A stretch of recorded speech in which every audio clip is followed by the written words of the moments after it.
convene our meeting. Please make sure your microphones are on. Jim, we're good? Okay. Good morning. My name is Michelle Ashton. I am president of the board, and happy Wednesday, April 22nd. Though it feels cold outside, it is spring.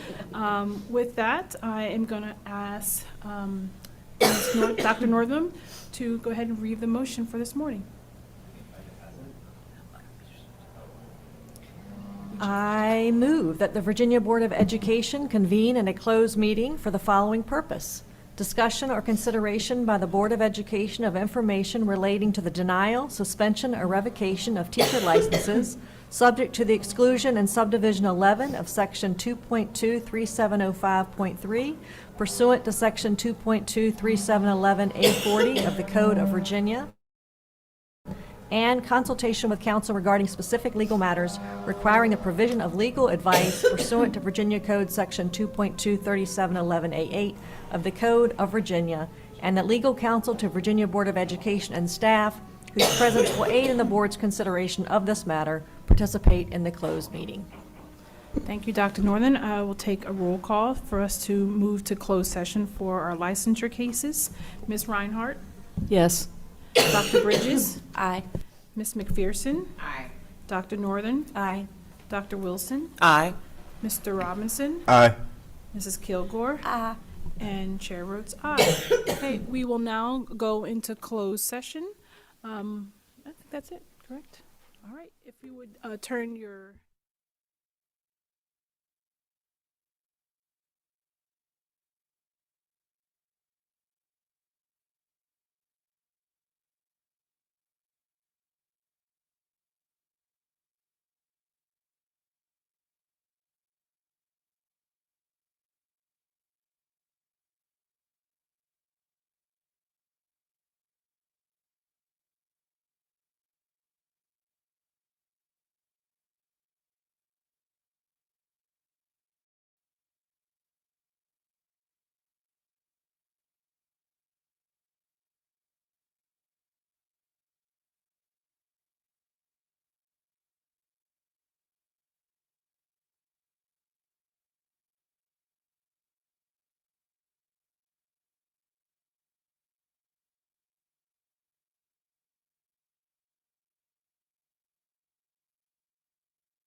microphones on?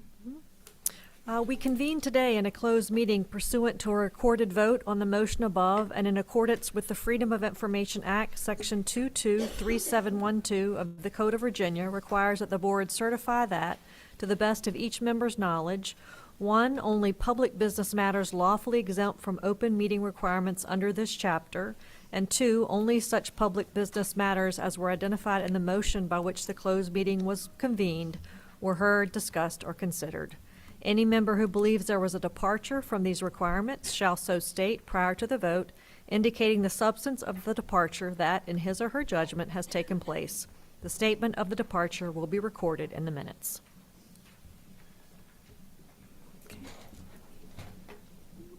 So now, we'll go through each one, is that right? Okay, thank you.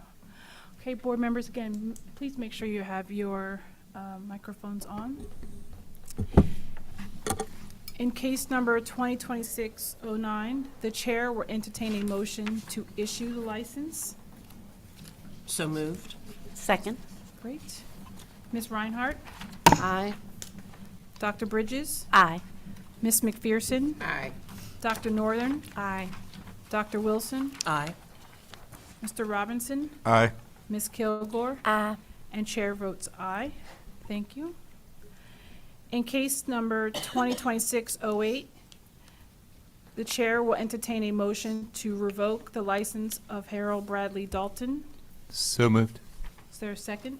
Second. Second. Okay. Ms. Reinhardt, Aye. Dr. Bridges, Aye. Ms. McPherson, Aye. Dr. Northern, Aye. Dr. Wilson, Aye. Mr. Robinson, Aye. Ms. Kilgore, Aye. and chair votes aye.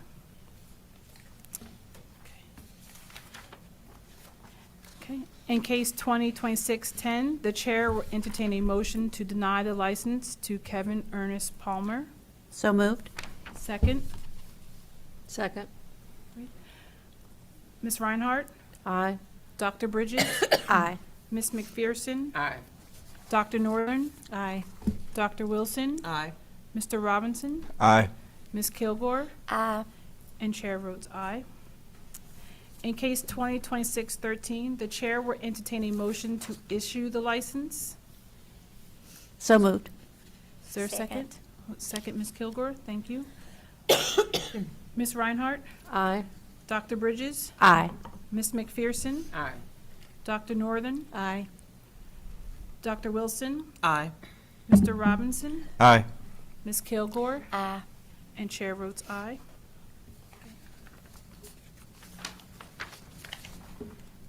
In the case of 2026-14, the chair will entertain a motion to issue the license. So moved. Second. Great, second, thank you. Ms. Reinhardt, Aye. Dr. Bridges, Aye. Ms. McPherson, Aye. Dr. Northern, Aye. Dr. Wilson, Aye. Mr. Robinson, Aye. Ms. Kilgore, Aye. and chair votes aye. Thank you. That concludes our licensure hearings. I will now turn it over to Superintendent Conway.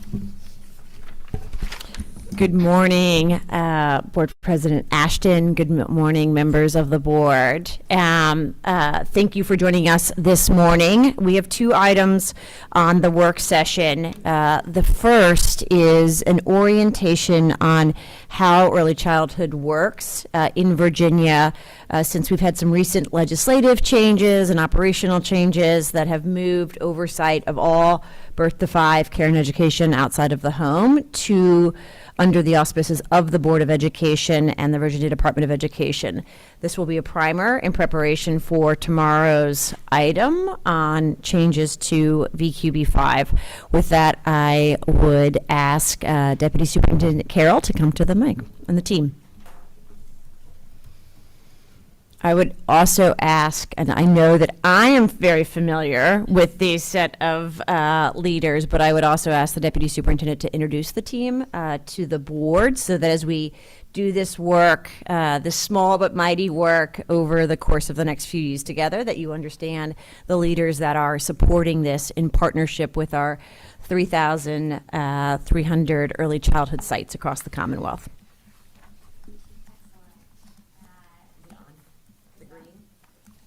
Is it on? No? Okay. Got it. Thank you, Superintendent Conway and members of the board for having us here this morning. We're very excited to share this presentation with you. As Superintendent Conway was indicating, we're really going to do a few things this morning, hopefully gearing us up for another discussion tomorrow. We want to take the first portion of this presentation to really provide an overview of the Birth to 5 system in Virginia, and all of the features that we think really contribute to making this a premier system across the country. And one of those key programs and features is VQB5. So the second half of the presentation will really focus on VQB5, which you will learn is our quality measurement and improvement system. Many key leaders on our team contribute to these efforts, and some of them are here today. So you will hear from me. Again, I'm Erin Carroll, Deputy Superintendent of Early Childhood Care and Education. You will also hear from Chris Myers, our Director of Quality Measurement and Improvement. And I also have 3 other phenomenal leaders here with us today. We have Jeff Williams, right there. He is our Assistant Superintendent of Child Care, Health, and Safety. This is the team that does the regulating and monitoring of health and safety of 7,000 or so sites across the, 5,000 rather, sites or so across the Commonwealth. And you can see some of the very distinct features of that team on one of the handouts we provided. We wanted to especially feature that work because it is a huge part of what the VDOE does, but very distinctly different than some of the other functions of our agency. We also have Rebecca Ulrich, our Assistant Superintendent of Access, Enrollment, Innovation, and Policy. Hopefully I got that right. Close? Close? Okay. We're trying. And Becca leads our work related to access and policy. She oversees our Child Care and Development Block Grant and our Child Care Subsidy Program, among many of the programs and initiatives that we take to expand access and really collect and share excellent data related to that. And then speaking of data, master of all things data, we have Tiara West, our Director of Early Childhood Analytics and Technology, the leader of the data work on our team. She oversees the collection and dissemination of data, as well as all of our early childhood data systems, including the very exciting VA Connects data system, which I believe we will share a little bit more on today. So with that, we can jump into the next slide. I'll be really covering 2 areas today. I'm going to cover this first chunk about why school readiness matters and what we're really talking about when we're talking about the Birth to 5 system in Virginia. And then I will turn it to Chris Myers to take us through the VQB5 101 that'll really set us up for a good conversation on the proposed revisions for tomorrow. Next slide. So we always like to start with just a step back when we are digging into these kind of meaty and heavy presentations to really remind ourselves, ground ourselves in what it is we are trying to achieve here and what is the shared vision when we talk about this diverse and dynamic set of early childhood providers that support Virginia's Birth to 5 population. And ultimately, we are working towards the goal that all children are able to enter school ready to succeed and thrive. This requires many things. It requires that we have affordable and accessible choices for families. It requires that we have a system for measuring, recognizing, rewarding programs that are succeeding and supporting children's development and growth. And it requires that parents have choices that meet their needs so that they can do what they need to do during the day. We know that that is a key part of what we are providing here, and so making sure that the choices are plentiful and flexible enough for families to do what they need. always, at the center of this is our North Star is school readiness and making sure that we are collecting the information we need and providing the experiences that will prepare children to be successful. Next slide. So what does this look like? In Virginia, we're really talking about a diverse system of early childhood programs. This slide gives us an overview of what this looks like. But again, this is family child care homes, licensed child care centers, public schools, religiously exempt child care centers, and Head Start grantees. It is a large system that is both publicly and privately funded and enrolls children of all ages throughout the Commonwealth. Next slide. And so, I know the baseline is here already, but this system does function differently in some ways than K-12. And one thing that is very important to highlight here is the way that public funding works in the early childhood birth to 5 space, which is different than the public school K-12 space. Public funding is really essential to this system. It is, of course, heavily reliant on both public and private funds, but public funds are essential for keeping our options both affordable and accessible, particularly to those families that we know really need and rely on care. So very differently, and this is a given, though we don't always think about it this way, children are not guaranteed a spot in a birth to 5 or preschool program. This really works in more of a market demand and what is available type of economy. And that really impacts the way that opportunities fluctuate and are available across the state.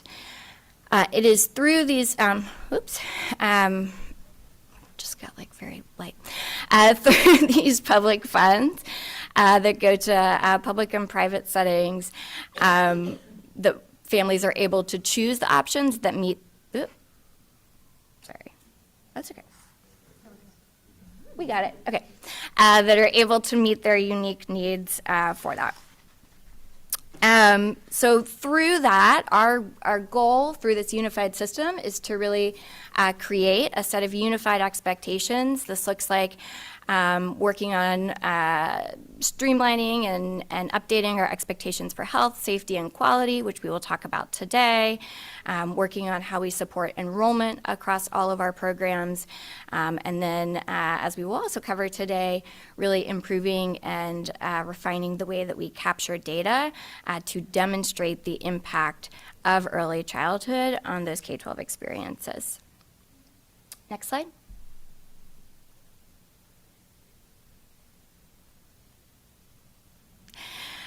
So again, we have seen some really significant changes in public funding for early childhood over the last 6 or 7 years. This graph is pretty dramatic, and it is a very dramatic change that has happened. So since 2018, our overall funding has increased by $380 million or more in the last 8 years, and a huge portion of this is represented by an investment of state general funds. So you can see that 261% increase. And that was the result of some very responsive actions to need and demonstrated demand from parents around the Commonwealth that has taken place in the last 8 years. As a result, more children than ever are attending a publicly funded program, and more children than ever are having the opportunity to increase their school readiness and come in with those foundational experiences, which leads us to our next slide. So we're very proud of that increase in access, and the reason for that, again, taking a step back and doing a little bit of grounding as to why all of this matters. We affectionately refer to this as the brain slide, and I don't know what else one would call it, to be honest.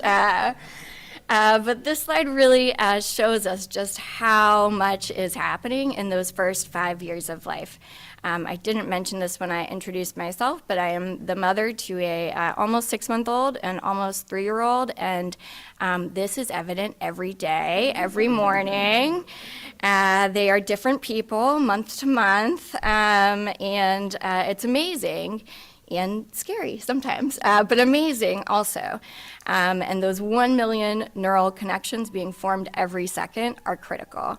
And where those young children are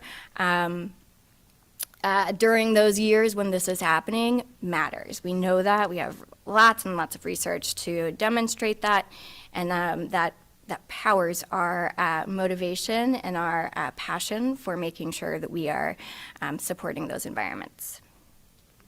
Next slide. So we have one way that we, well, actually many ways, but one way that we look at this year over year in Virginia is through our statewide kindergarten readiness program. This is called the VKRP, Virginia Kindergarten Readiness Program.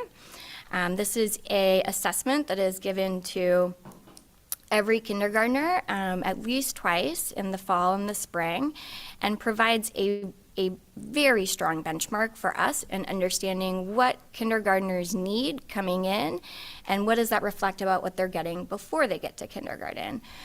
So what you see here is the data from fall 2025, in which 43% of Virginia's kindergartners began the year still needing to build skills in one of the 4 areas we measure. The areas we measure through the VKRP are literacy, math, self-regulation, and social skills. And so you can see in detail there was the most need still in literacy and math, and then self-regulation and social skills looking similar. Again, we track this number very closely. We think it tells us both what our kindergartners teachers need to do, but is also an incredibly important piece of information for our preschool and our early childhood community to be aware of as this changes. The next slide will highlight some very exciting information here and an example of the way that we can use this data to really tell us what is happening in the Virginia ecosystem.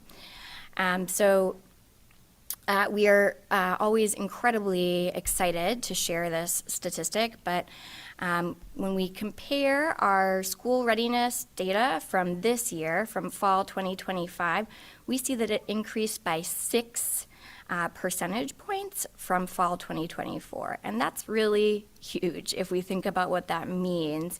That is our statewide overall, every kindergartner attending public school participating in that, really a significant amount of growth.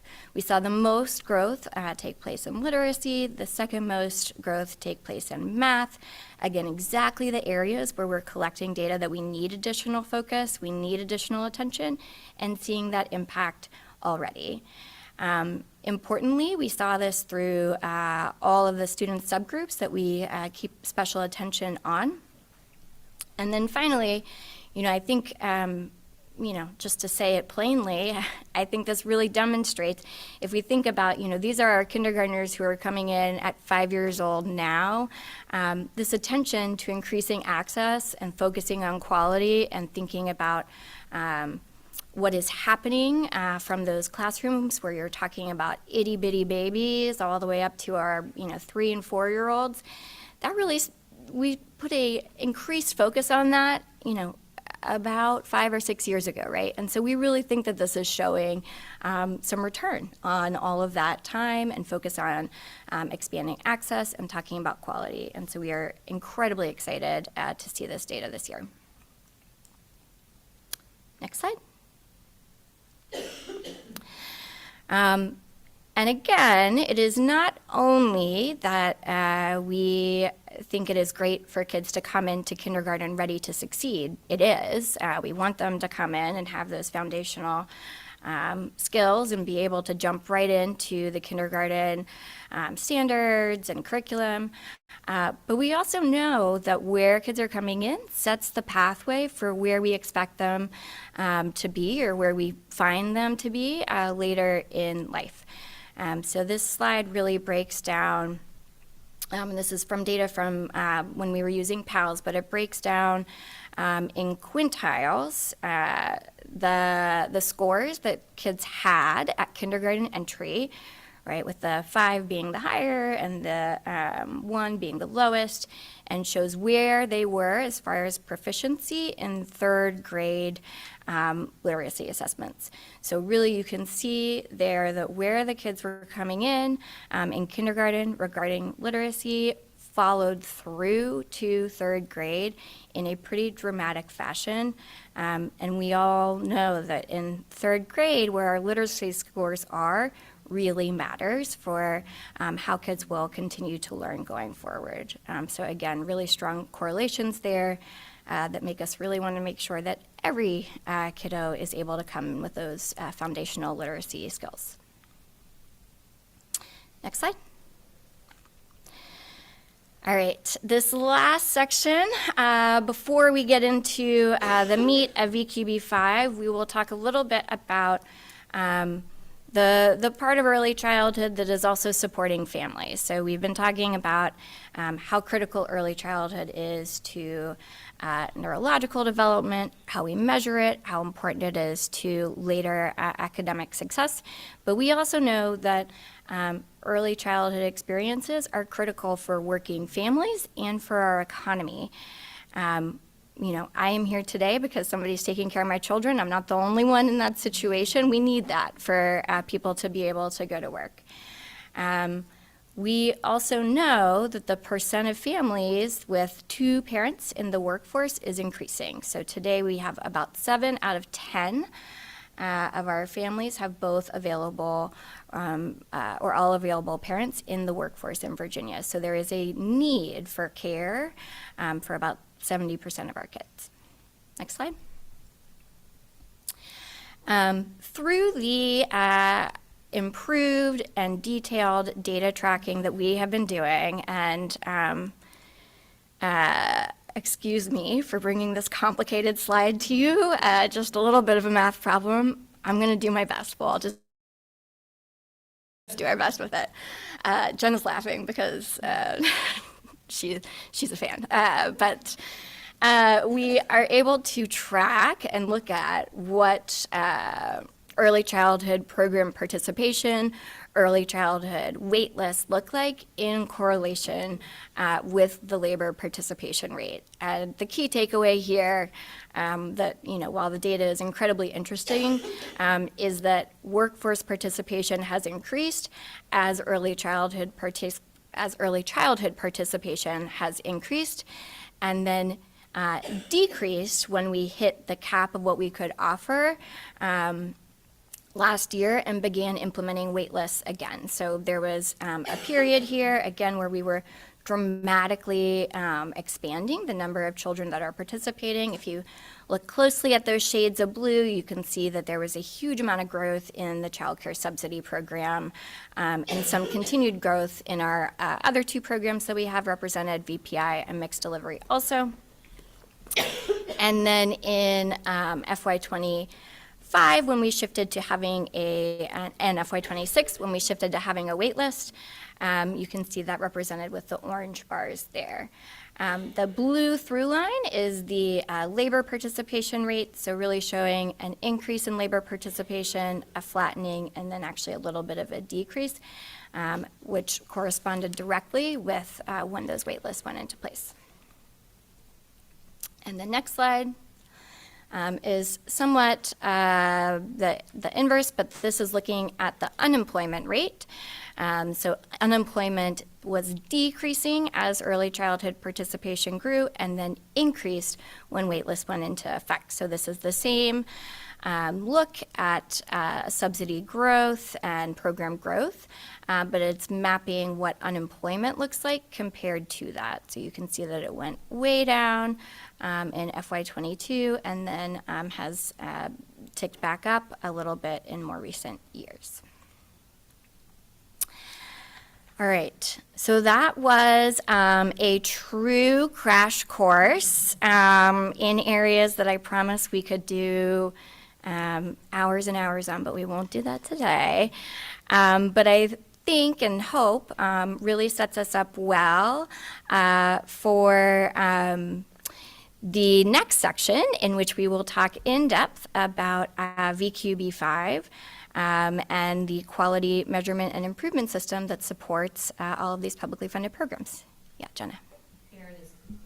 Aaron, as Chris is coming up, let's open it and see if there's any questions. Yes, for the sorry, board. yes, I also questions. should admire Deputy Carroll's bravery. There's nothing harder than presenting someone's slides to them, and so just a moment of recognition for that. That What is questions exactly does what the I board said. have? Great. Yes, Dr. Wilson? Thank you very much. Yeah. Just a definitional question.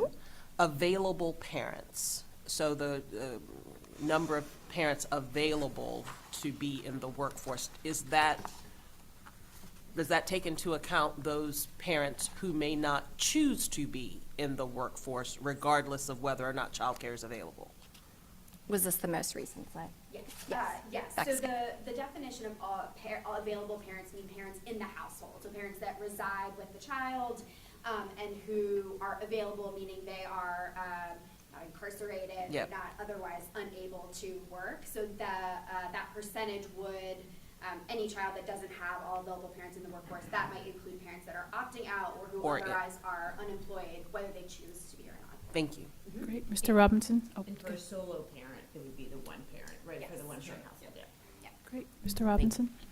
First, a comment. The data on slide 9 is just incredibly inspiring in terms of the percentage of students overall, and also for the students traditionally furthest from opportunity who are kindergarten ready, thanks to the hard work of the team and so many educators across the Commonwealth. So just want to first of all express gratitude, enthusiasm, and what that means for our responsibility for continuing to raise expectations for what these students have choices to do given their readiness. So first of all, just gratitude. My question is on slide 8 as we look at the readiness using the VKRP data, knowing that different states have different measures. I'd be interested, not necessarily now, but at some point, for the states that have the most comparable data, Yeah. how we compare to other states in student readiness. Yeah, and we can certainly look at that and think about what would be the best way to share back. It's a complicated question because very few states even have. Virginia is unique and honestly very fortunate that we started with the VKRP kind of early in the focus on early childhood. But many states use kind of a mishmash and this and that, the other, but we would be happy to kind of summarize what we do know on that. I don't know if others have others to add. Yeah, I just want to emphasize that first. Most states do not have, Yeah. for every single kindergartner entering a public schools, a consistent set of indicators. Many states only measure literacy, and you can see from this graphic the shortcoming that incurs. I mean, ready means ready in all 4 areas, and so you see, we often get asked this question, well, how does it go from 16% or 20% to 43%? And it's that full set of skills. If you speak with a kindergarten teacher, they will tell you that they can tell, right, that these are all kind of essential skills that they would love for more kids to have the opportunity to come in ready. And I should also note, and we are grateful for our partners at the University of Virginia, at the Virginia Kindergarten Readiness Program and at VALS, that Virginia now has one of the most rigorous literacy screeners in the country. So previously, it just focused on the literacy elements, which is the things relating to decoding, sound awareness. It now actually includes language as well, and that's when we went from PALS to VALS. And that really means that we're looking at sort of holistically the extent to which kids have opportunities to not only develop some of those tactical skills related to literacy, but their underlying vocabulary, which we also know is highly predictive of future academic success. Great. Yes, Dr. Northern? I actually have two questions. The first is, what did our widening of eligibility look like as a result of the increase we had in dollars? So I don't know whether, we were allowed, how much we were able to raise the criteria for low income or change the criteria for special needs. So I'll pause there so you can address that one first, if you don't mind. Yeah, sure. So, some of all of the above. There was a broadening of the criteria. It's looked different for different programs, but with the child care subsidy program specifically, Becca can recite this. So prior to yes, sure. Prior to the pandemic, the eligibility for the child care subsidy program was sort of regionally based, and it was based on whether you were a heavily rural, suburban, or more urban area. And the maximum income level ranged from 150% of the poverty level up to 250% of the poverty level, though that 250% really just applied in Fairfax County, Arlington County, and Alexandria City. So most of the state had a maximum eligibility level of about 185% of the poverty threshold, which today for a family of four is like less than $66,000 a year. So it was quite low. During the pandemic, the General Assembly actually initially enacted emergency legislation that expanded that up to 85% of the state median income, which now is a little over $100,000 a year for a family of four. Originally, you had to be working or in school. You could not be looking for work. And as everyone knows, it's very hard to get a job if you don't have childcare. As part of that expansion of eligibility, the General Assembly also directed us to include job search as an allowable activity for initial eligibility for the subsidy program. We were able to then, it was initially kind of a temporary expansion of eligibility to address COVID recovery. We were able to leverage available COVID dollars to maintain that expansion, and then it was actually kind of codified into eligibility permanently for the subsidy program in the 2022 session. And then as mixed delivery also expanded, there were some sort of efforts to include parallel expansions in mixed delivery eligibility as well. So inclusive of, there's some parental activity requirements in mixed delivery, but they mirror that of subsidy. And then in VPI, of course, we also included the categorical eligibility for kids with disabilities, regardless of income, and that applies in mixed delivery as well. So mixed delivery eligibility is a little bit of a hybrid of VPI and subsidy. And it should be important that this has been expanding over time in close partnership with governors and legislatures of both political persuasion. So it's been a bipartisan year-over-year effort that has been in real response to what the data on parent demand looks like, and then trying to thoughtfully expand eligibility with the core premise, going back to what the deputy superintendent said, is that if it is otherwise unaffordable, if your take-home pay cannot cover the cost of childcare, then it is out of reach, and that the child loses out in terms of the developmental experience, and the parent is unlikely to be able to participate in the workforce. So our wait list, Dr. Northern? Yeah, I was just going to ask you, so what percentage, have we seen the wait list go down relative to the expansion, or now have we got a bigger wait list because we've expanded the criteria by which folks can? So there's been some fluctuation in wait lists over time. So when eligibility was initially expanded, we were running a wait list of about, I think that the last number was around 3,000 kids statewide. But of course, during COVID, enrollment also dropped, right, as families were stepping back from the workforce or maybe just not comfortable sending their children to care. As we, made those efforts to expand access, expand availability, around the same time that we expanded eligibility, we also increased payment rates for childcare providers, which was a really important, right, it's a little bit more of a provider sort sort of facing side of the program rules, but the extent to which we are adequately compensating providers for the care that they're providing, right, to meet health, safety, and quality expectations, it gives families more choices, right, because it incentivizes more providers to participate. It means they're more willing to enroll more children. And so kind of the collective of all of those changes, we started to see, right, major increases in enrollment. Waitlists were reduced or more or less eliminated, and then we received a directive in the 2022 session to use all available funds to continue to eliminate waitlists. And so for a 2-year period, we did not run a waitlist whatsoever. Every family that was eligible that came through the door and completed the application process received a slot. That was largely supported with COVID pandemic dollars that were, of course, time limited. So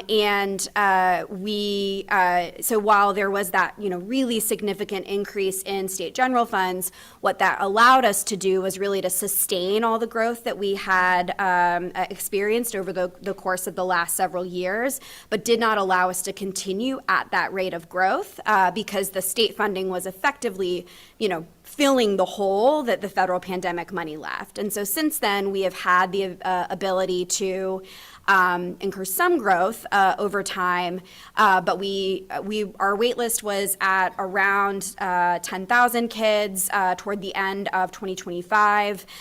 We've gone through several kind of really intensive technical kind of adjustment efforts to make sure that our local departments are effectively sort of offering slots at a rate that will enable the most number of families to accept a slot. I think the application process is time consuming, and typically when families are approaching a local department and submitting an application, it's because they need care right then. And so sitting on a wait list for a month, 3 months, 6 months, right, the opportunity often then passes them by. And so if we're waiting too long to offer them a slot, by the time one comes around, that job might be gone, that opportunity to take a class might be gone, and oftentimes they have to turn away that care.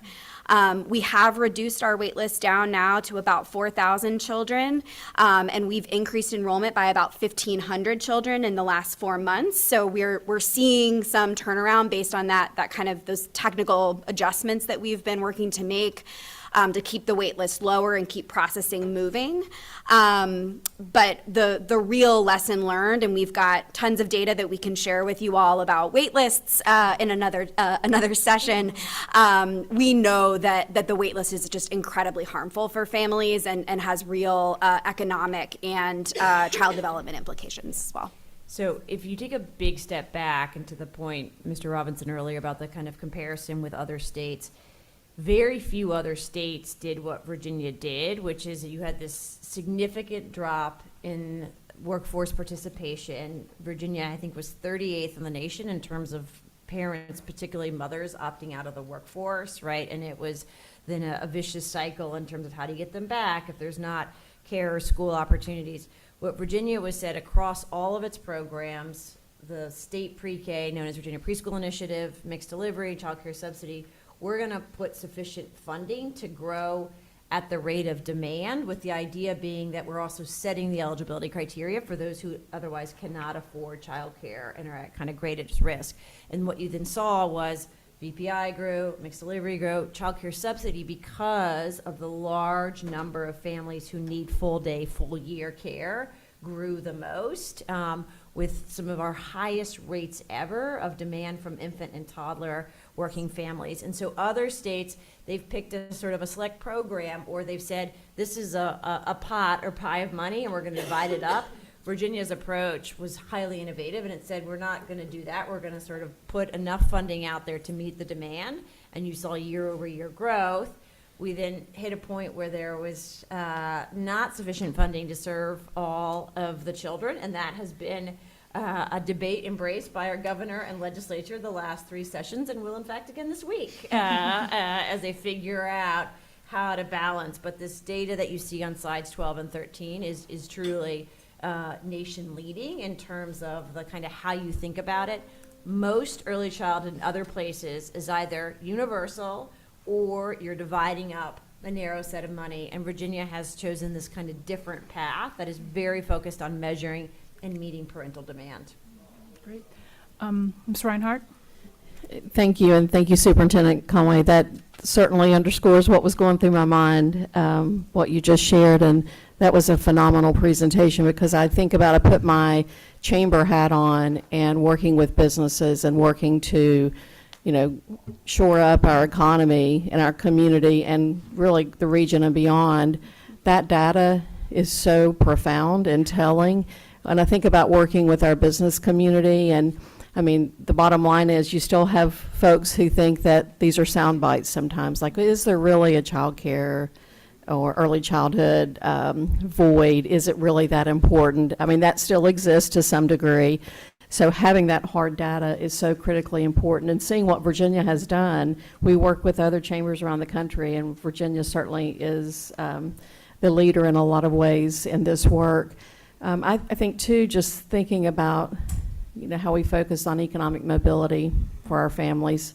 I mean, it's an underpinning and core, and I'm preaching to the choir, I know, but just it's so nice to see this data and all the work that's been done. So kudos to you all for that work and for sharing it, because I look for opportunities now. How can we share that? How am I going to go to my business community and tell some of these stories that gives them what they need? And again, to our elected officials who are making funding choices. So thank you. Yeah, absolutely.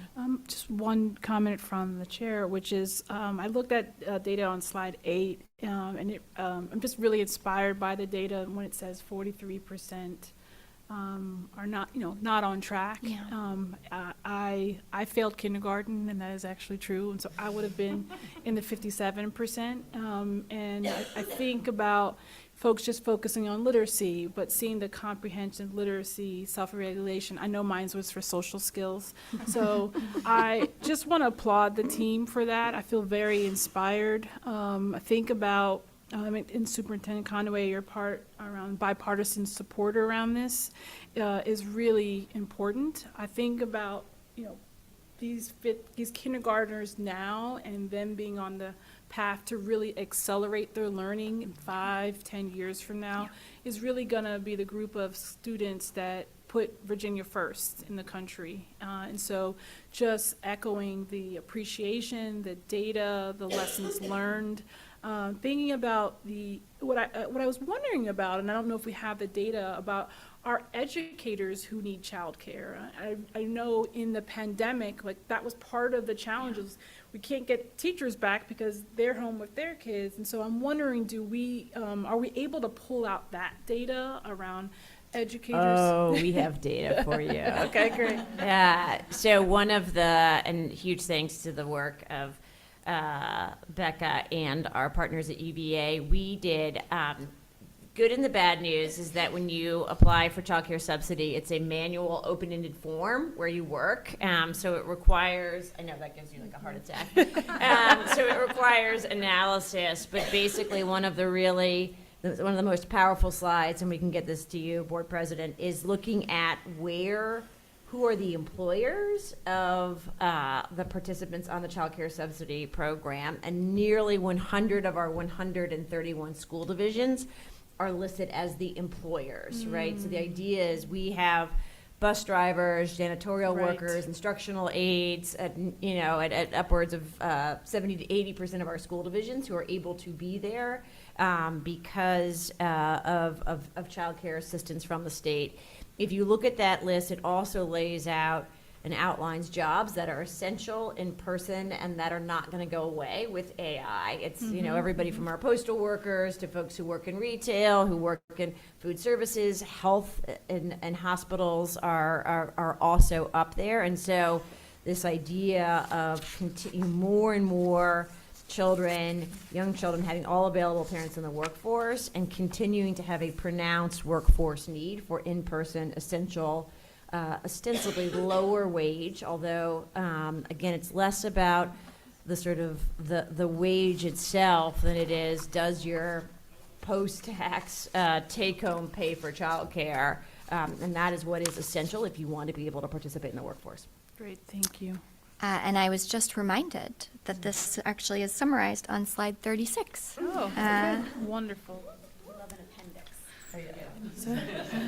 We love an appendix that we forgot about, but it's there, it's there. Superintendent Carroll, I think there are any other questions. Should we continue? Move to the next section, Oh, so, oh, Ms. McPherson?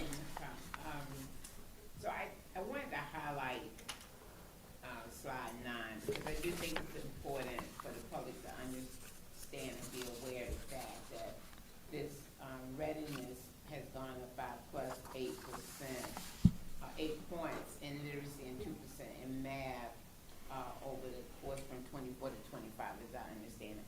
And I think it's significant that we look at it's a plus 7 percentage points for Hispanic and Latino students and 6% for Black students, 6 percentage points for students in low-income households, 5 percentage points for English language multilingual learners, and 4% for students with disabilities.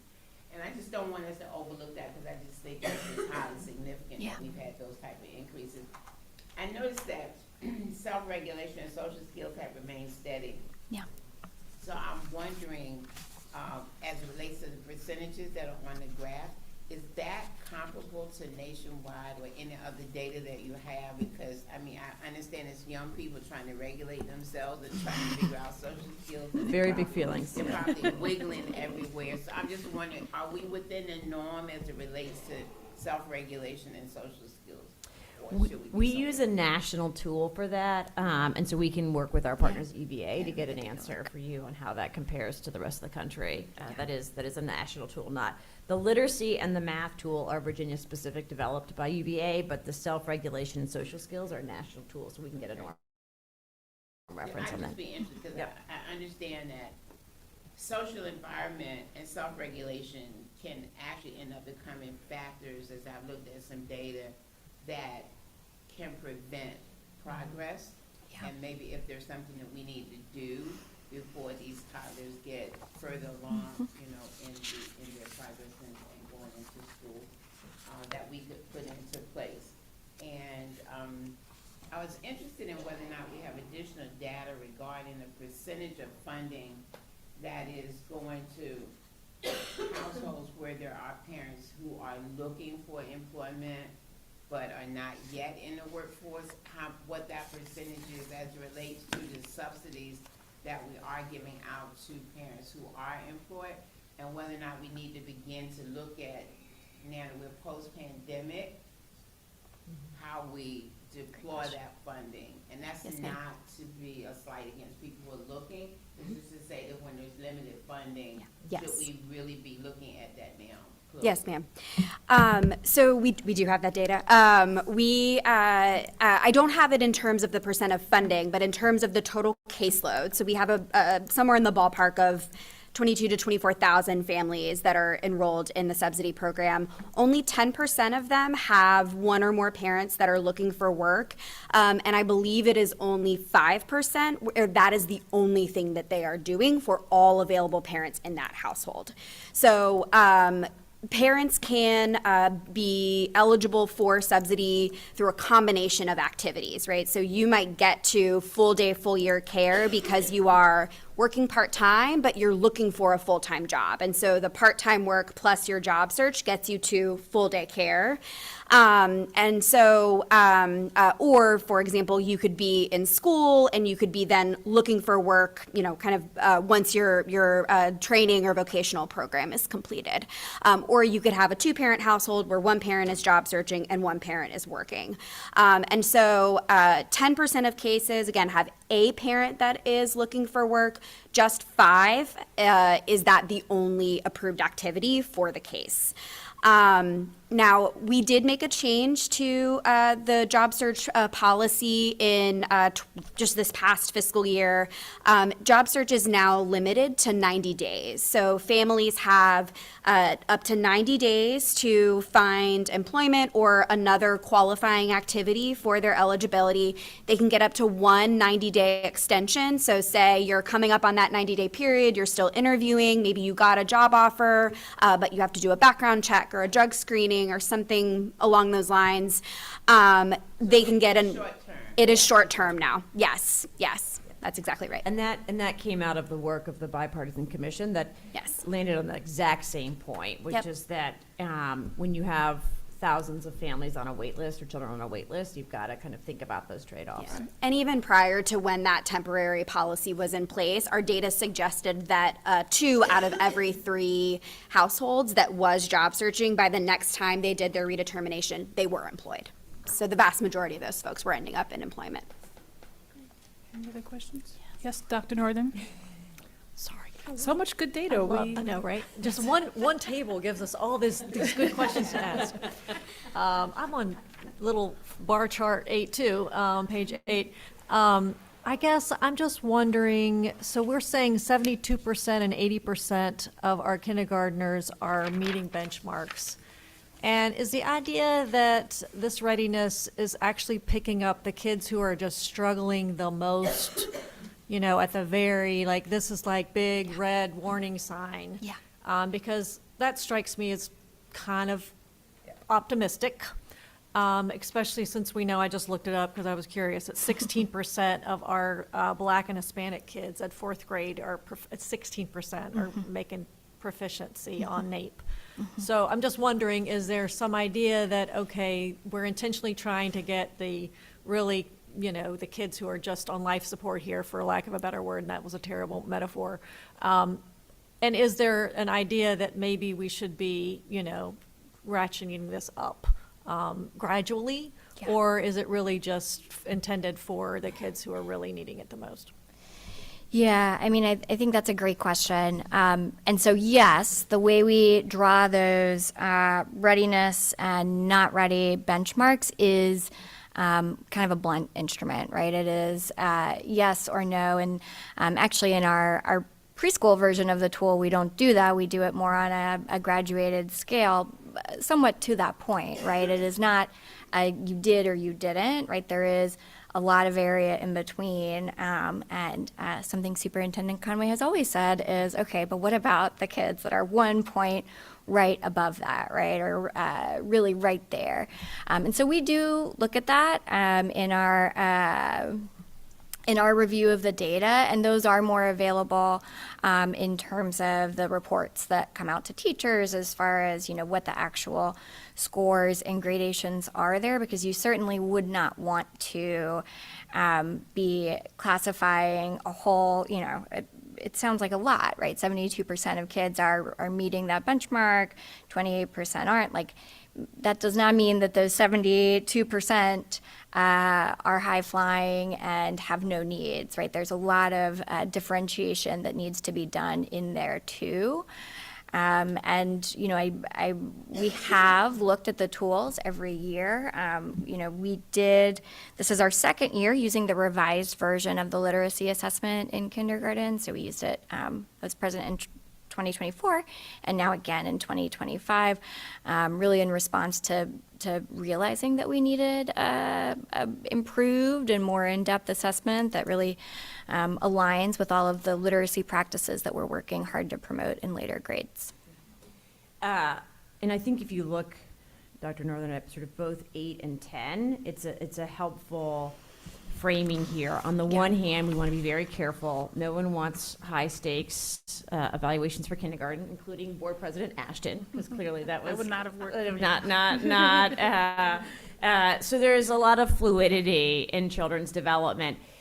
If you look at, in particular, the VOWs, that group that is not meeting benchmark, we are saying is at high risk of reading difficulty. So it truly is, you're sort of trying to thread a needle around saying we need to pay a lot of attention to these children, that they are coming in not ready, right? And that you know, there is a subset of them that it relates to language and literacy, and a subset that relates to mathematics. If you think about what we're trying to achieve on 10 is you really want kids to come in very ready, right? Because then across a big system, as you see, those kids who come in very ready, regardless of which school, across our 131 divisions, over 90% of them will be reading on time by 3rd grade.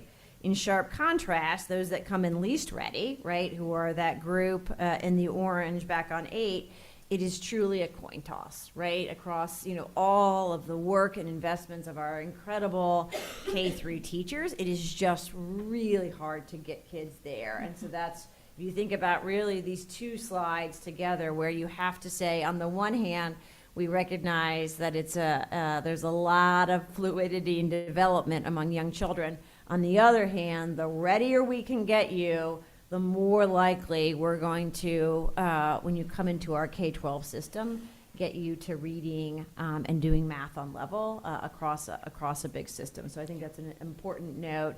And, we've also talked with our partners at UVA, how do you think about, scaling this so it's not just this binary ready or not, because there are a subset, and now on the VALs, they do high risk, moderate risk, and low risk, which was also a change when we went from VALs to PALs, and thinking about those folks in the middle who are at risk of not being on level when you get to 3rd or 4th grade. Great. Okay. Superintendent Carroll, would you like to Proceed. continue? Okay, so I'm very excited to reintroduce again Chris Myers. Chris is the Director of Quality Measurement and Improvement for our team, and has been instrumental in the development and launch of VQB5, Virginia Quality Birth to 5. She will provide the background here, and I will let her take it away. Again, this is the content for which we will be proposing a set of revisions to for you tomorrow. Good afternoon. Good afternoon, Superintendent Conway and members of the board. It is now afternoon, just a few minutes after.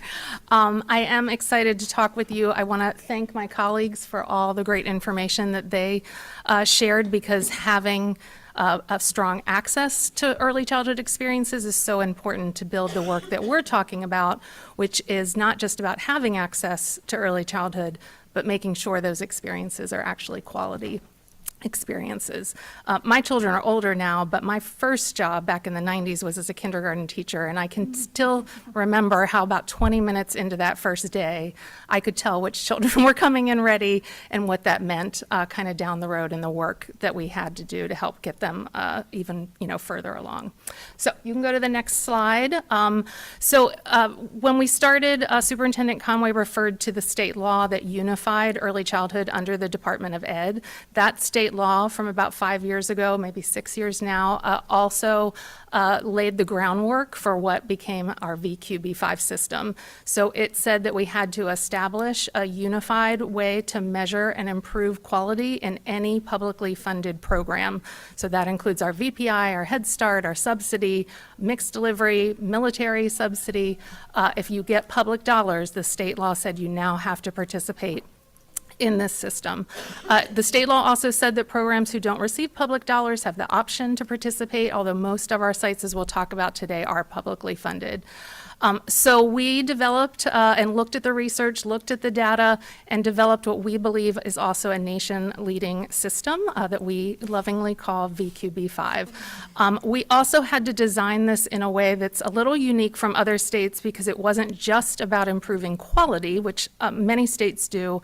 We have to tie it to school readiness, and obviously you all are interested in that, and that's important to us, that we're doing it in a way that's going to show improvement for children. So we have specifically focused in on 2 nationally recognized indicators of quality.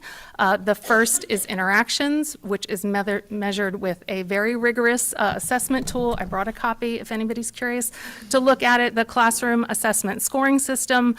It's about 20 years old now, and it's been used. It's used across the country. It's actually used across the world, and it is the most researched and validated tool to look at the quality of what's happening in classrooms with children. There's an infant version, a toddler version, and the pre-K version that we use here in Virginia.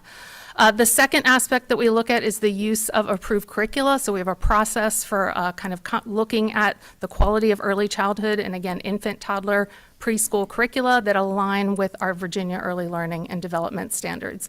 By far, as you'll see today, our focus is really on interactions and using curriculum as more of a tool to improve those interactions. So we are very much focused on improving what's happening for children, because research shows that that's what will help them be ready for school. Curriculum use, as it is noted there, is optional, but strongly encouraged, and we'll talk a little bit tomorrow too about part of that change that the board approved last year as well. Next slide. So when we say that publicly funded programs are required to participate, just want to kind of quickly summarize what that means. So again, any program that receives any type of public dollars is required to do 3 activities every year. This is an annual system. And other programs, if they voluntarily choose to participate, also have to do these 3 things. So the first is they use what we call our Link B5 data system. They log in, there's a registration period every year, and they provide us with very detailed information about their site, about their classrooms, about their teachers, and their child enrollment. And then they also tell us whether or not they are using one of our approved curriculum options and which curriculum they are using if they are. That helps us do a lot with our data and is helping us do even more to link information about educators and classrooms to child outcomes as we move forward. The other 2 activities are both related to the use of the class tool and these class observations. So the first is that every eligible classroom, which is over 11,000 different classrooms, that includes family day homes, we consider those classrooms, they must complete what we call 2 local class observations. They do 1 in the fall and 1 in the spring every year. We enter those scores in Link B5. We'll talk a little bit in a future slide about Ready Regions who help coordinate this at the local level, but the important thing here to know is that these are certified and reliable observers. You have to go through a certification on the class tool, but these are primarily folks that have more of a local connection with sites, so they could be a site leader, like a principal, a coordinator, a director, who again is there to support not just those observations, but ongoing understanding and expertise of the class. So then we also have a way, this third activity, to ensure the accuracy and the consistency, again, across these 11,000 classrooms of our state that we call external class observations. These are through an external contractor. These are more like a third party, more of a research-based approach where not only are they certified and reliable, but they have more rigorous standards as far as calibrations and checks that they have to do. And we require all sites to participate in those at each age level served. So not every classroom gets one, but we have a way to use these for consistency and accuracy checks. So those are the 3 things that every year our publicly funded programs have to do for VQB5. Next slide. So between those local observations, which is about 22,000 a year, because again, every classroom is getting an observation in the fall and the spring, and then about 8,000 plus external observations, we end up with over 31,000 classroom observations a year, and that is truly a nation-leading stat. We don't know of any other state right now that's doing that many observations down to that classroom level, and that enables us to give every birth to 5 educator that really specific classroom data that is helping drive improvement. This includes an annual cycle. Again, this isn't something that happens every 3 years or every 5 years as it does in other states. Every year they have multiple opportunities to get prepared, to understand what they're being measured on, go through that measurement, get their data to guide improvement. They get individualized feedback. That feedback helps point out what they're doing well and where they can improve. It helps guide them towards different types of support. We have some supports that are state funded and prioritized for those with lower scores, but there are also other options available to them at the local and regional level. And then we encourage them to kind of use their data to reflect on what works, make adjustments as they move forward in the cycle. So it never really stops in our system. It's ongoing throughout the year and even over the summer. Next slide. So to do all this work, we could not do this alone at the state level and get to all 11,000 of these classrooms. So part of the state law and part of what we learned during our practice stages was to have these local level community networks that developed into what we now call Ready Regions. And it was added to the state law, I believe, in either 21 or 22. We partner with the Virginia Early Childhood Foundation, who provides that coordination so that these 9 regional entities can really understand those local needs, and they help these programs complete these VQB5 activities. They are responsible for making sure those local observers are certified and reliable and get support to continually strengthen their skills. That's one of the main things they do, but they also have family councils and other things that help us grow our system as well. This is a competitive process, so the 9 regional entities that are now are Ready Regions, every about 4 years, they go through another competitive process, but it is part of the state law to have these 9 entities. Next slide. So this is our VA Connects data system, which we are very excited about. We started with what we called Link B5, which was really designed for our VQB5 system 5-6 years ago, that captured all of our information about quality that I just talked about. But then, as Erin was just talking about, we knew that in order for us to get to the point where we could really link the quality of these classrooms to what children were learning, we needed a stronger data system to do that. And so last August, we launched VA Connects, where we integrated all 3 of these data systems, the Link B5 data system, the VALS system, and the VKRP system. So now it's really a birth to 8th grade data system. You can see those numbers there. A lot of users, sites, classrooms. These are elementary schools, middle schools, and all of our early childhood programs. But this is allowing us to get closer to looking at information, and I'm going to share a little bit of with you today on kind of what we're starting to see in those connections between quality and child outcomes, and a lot more to come as we start to look at the longitudinal information of what's happening in our system. Next slide. So we have 2 slides here. This is similar to what Erin was just sharing with you about the kindergarten VKRP, but we also have a version of VKRP that's a preschool version. And as I think they were referencing, it's a little bit different. It talks more about measuring bands of growth in some of those skills, and it's for 3 and for 4-year-olds. We're going to look at information on the subtests for 4-year-olds. This is primarily right now used in our VPI public school classrooms. However, there are some other publicly funded programs that have opted in to using VKRP. Our mixed delivery uses it, and we're trying to expand to other publicly funded programs, so any VQB5 program could start to use it as well. What this is looking at on the left is the quality of the class score. And so class is a 1 through 7 scale. And so showing kind of different total scores for that class score about the quality of what's happening in those 4-year-old classrooms. And then it's breaking apart the growth these 4-year-olds had from the fall to the spring. And so if it's orange, it means that they dropped from fall to spring. That dark blue is if they grew from fall to spring. So we want to see that dark blue is our goal there for children to grow from fall to spring. And what we're finding in this kind of emerging data that Tiara's working on pulling a lot more of, is we are seeing a clear connection between the quality of those class scores, which means higher quality experiences for children, and the growth that's happening in those classrooms. So again, even children, if they're coming in lower, they're showing that growth, which ultimately is what we want for those children. So this is looking at math. You see that that's true in math. It was true in both the social skills and in the self-regulation skills. We saw more growth when the class score was higher.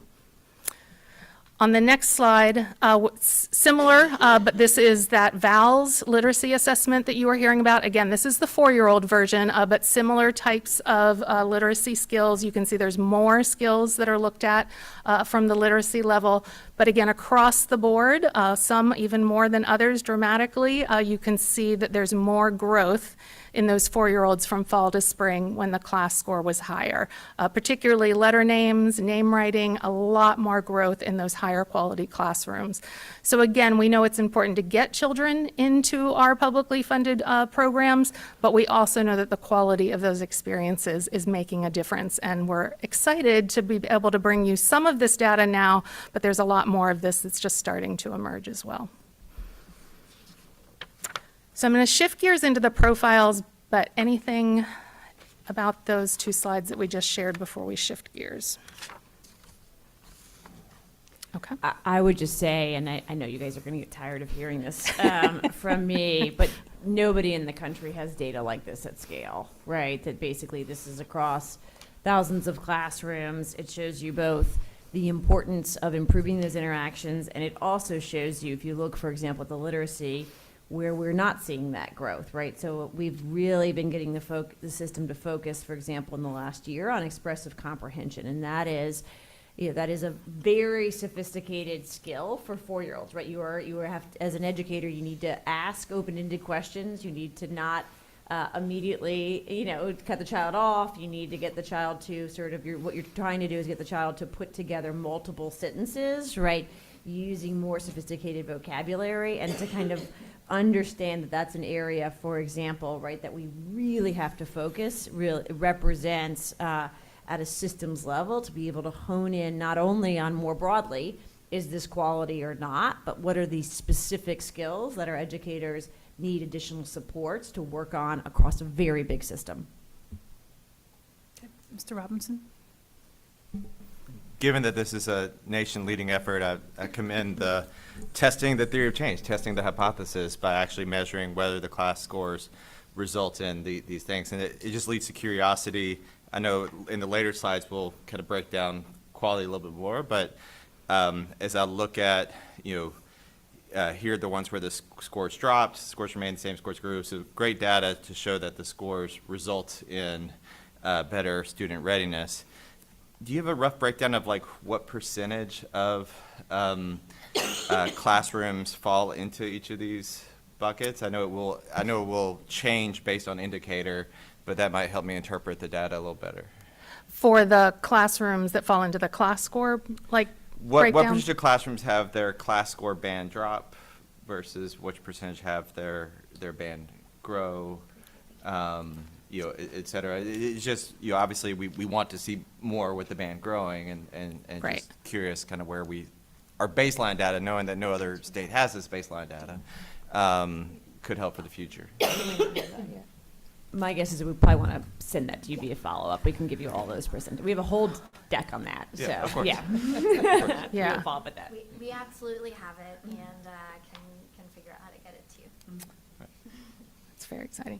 And I forgot to mention too, with the class tool itself, it also breaks down teacher-child interactions into interactions that focus more on emotional and social development, on classroom organization and instructional support. And so we're also, in fact, I was just asking Tiara, do we have information that shows when those different domains are of different scores, and how is that impacting quality as well? So all of that is in the works. Exciting, thank you.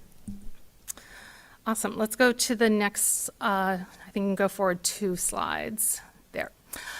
So we are very excited about our second full year of implementation. So this past fall was our second year of publicly releasing our VQB5 quality profiles. We had a couple practice years during COVID, and then we developed this new website called earlychildhoodquality.doe.virginia.gov. So this past fall, and currently, if you go to this website, you'd find 3,293 quality profiles. These profiles are similar in the sense to the K-12 profiles, where they measure for the year and then we publish the results based on that previous year. So we will have new results every year that go out in the fall. This website, when we made this slide, had been viewed 190,000 times, but it is now over 200,000 times. It is getting a lot of attention and views, and we track that, and we're very excited about that. It can be used to find individual site information and to find their overall rating, their interactions, and their curriculum, kind of a summary of their performance. It also shares information about the type of public funding that they receive, and then it links to the health and safety information that our licensing team has. So we, as Superintendent Conway refers to it a lot, it's kind of a one-stop portal for families to connect health, safety, and quality. Next slide. So I'm going to share a couple of slides on the results from our first 2 years and sort of the change we saw over time. You also have a handout that goes into a little bit more detail here and breaks it down by our ready regions. So in this second year, this was our first time to really compare the quality results from one year to the next through our full implementation. Again, we had 172 more sites that got a quality profile that second year, so a 6% increase. During our second year of measurement, 99% of sites met or exceeded the state's quality expectations. That was similar to the first year, but slightly higher, which was 98%.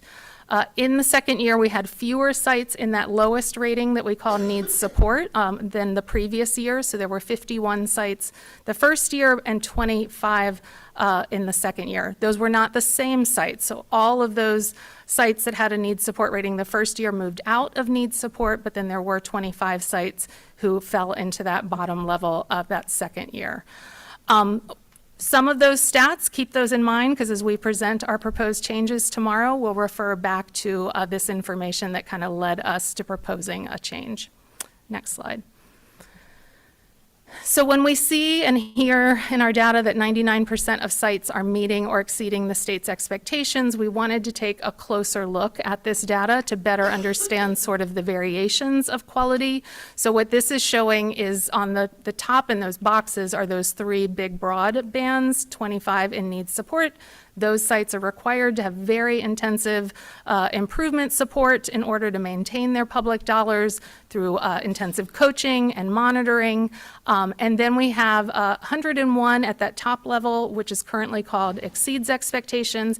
And then really all the other sites are falling into this very broad meets expectations. So what we did is we broke it down by 100-point intervals because we noticed that each of those 100 points represents a shift in the quality of what children are experiencing. And there's a pretty big difference we have started to notice when we look closely at the data between a site that's getting a 400 up to a site that's getting a 699. So those 400 to 499 we consider on the lower end of meets expectations. A 600 to 699 is on the higher end of meets expectations.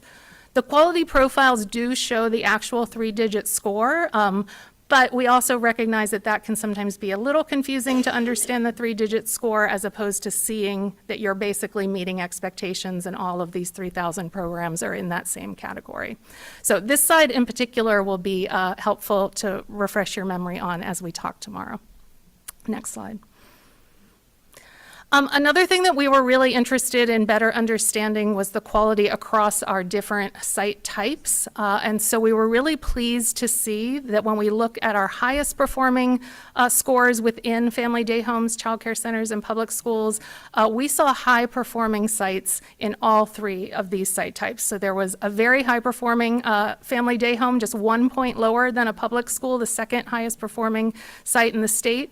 The first year, actually, the highest performing was a family day home, so that was consistent from our first 2 years. We had high-performing childcare centers and high-performing public schools.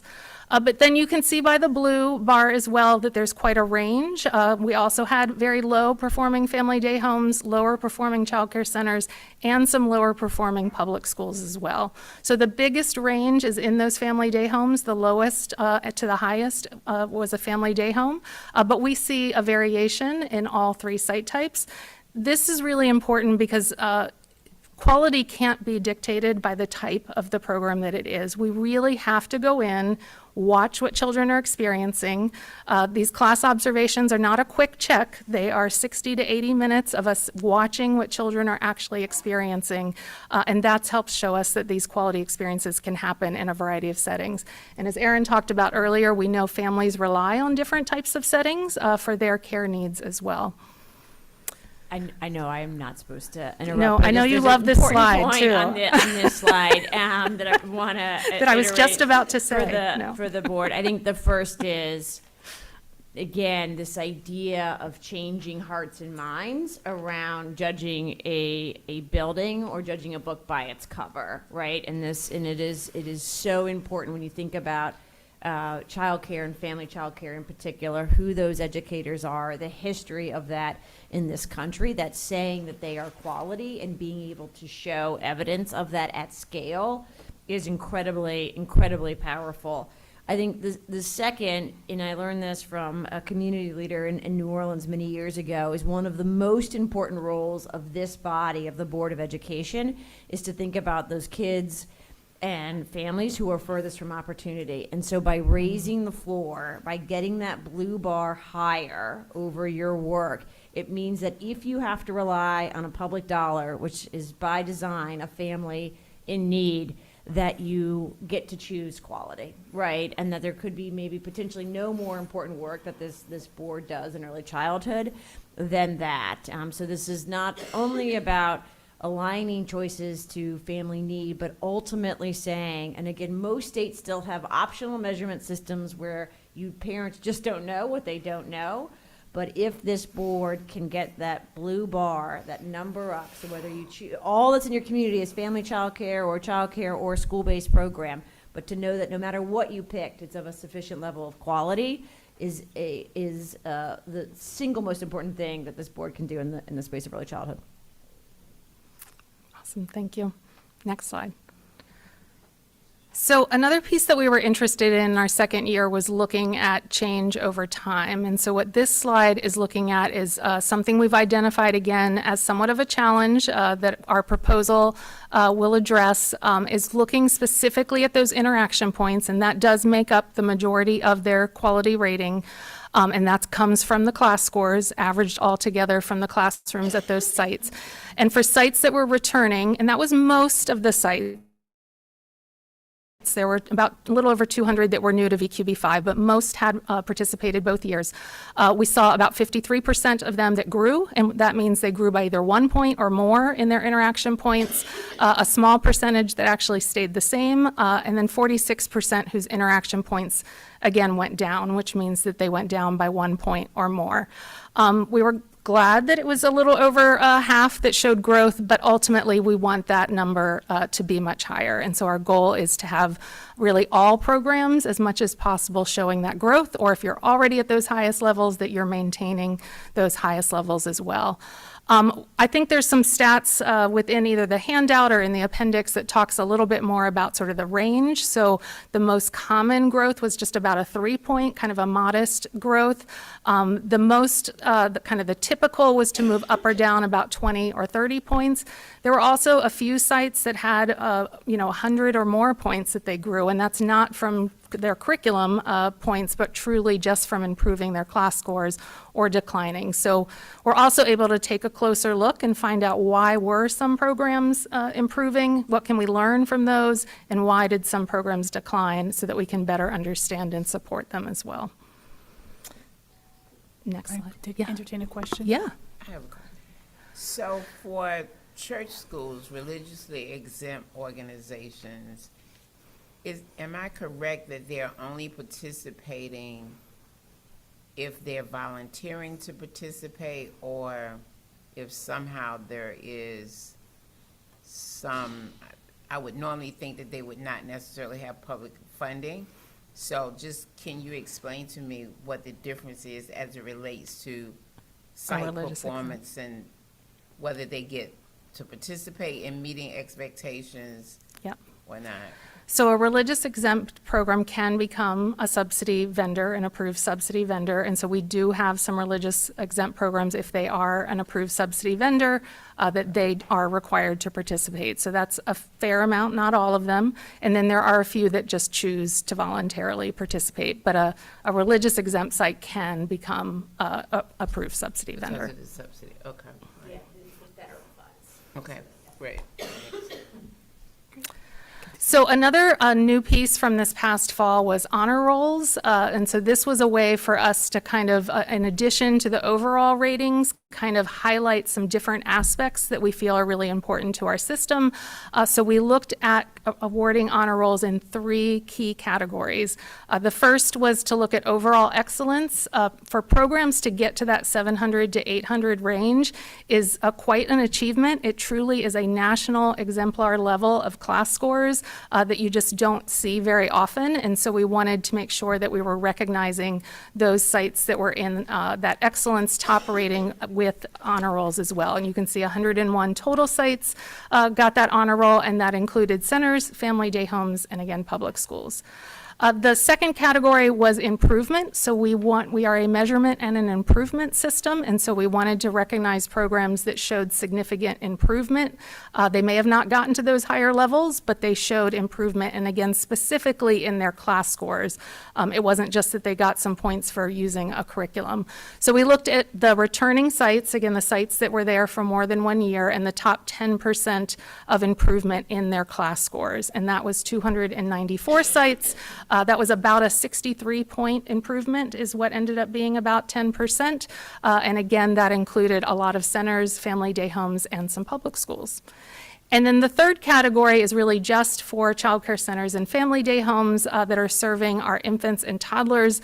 Again, it's the most expensive type of care to provide. We know there's huge wait lists, and for those that are doing it well, we wanted to really recognize those programs. So we looked at their interactions and class scores specifically in those infant and toddler classrooms. They may have also served preschool, but we were looking at where they were, how they were doing in those infant and toddler classrooms and looked at the top 10%. And so there were 216 programs that got the top infant toddler quality, both centers and family day homes. These honor roll sites get an additional certificate that they can display in addition to their ratings. They're also, the profile has a little icon on it to indicate that they were an honor roll site, and our Ready Regions help us celebrate them, which I think on the next slide, actually, we have a few pictures of some of the many pictures that were shared on social media. Again, these are not just honor roll sites, but the honor roll sites in particular seem to really want to highlight and celebrate the recognition that they were receiving.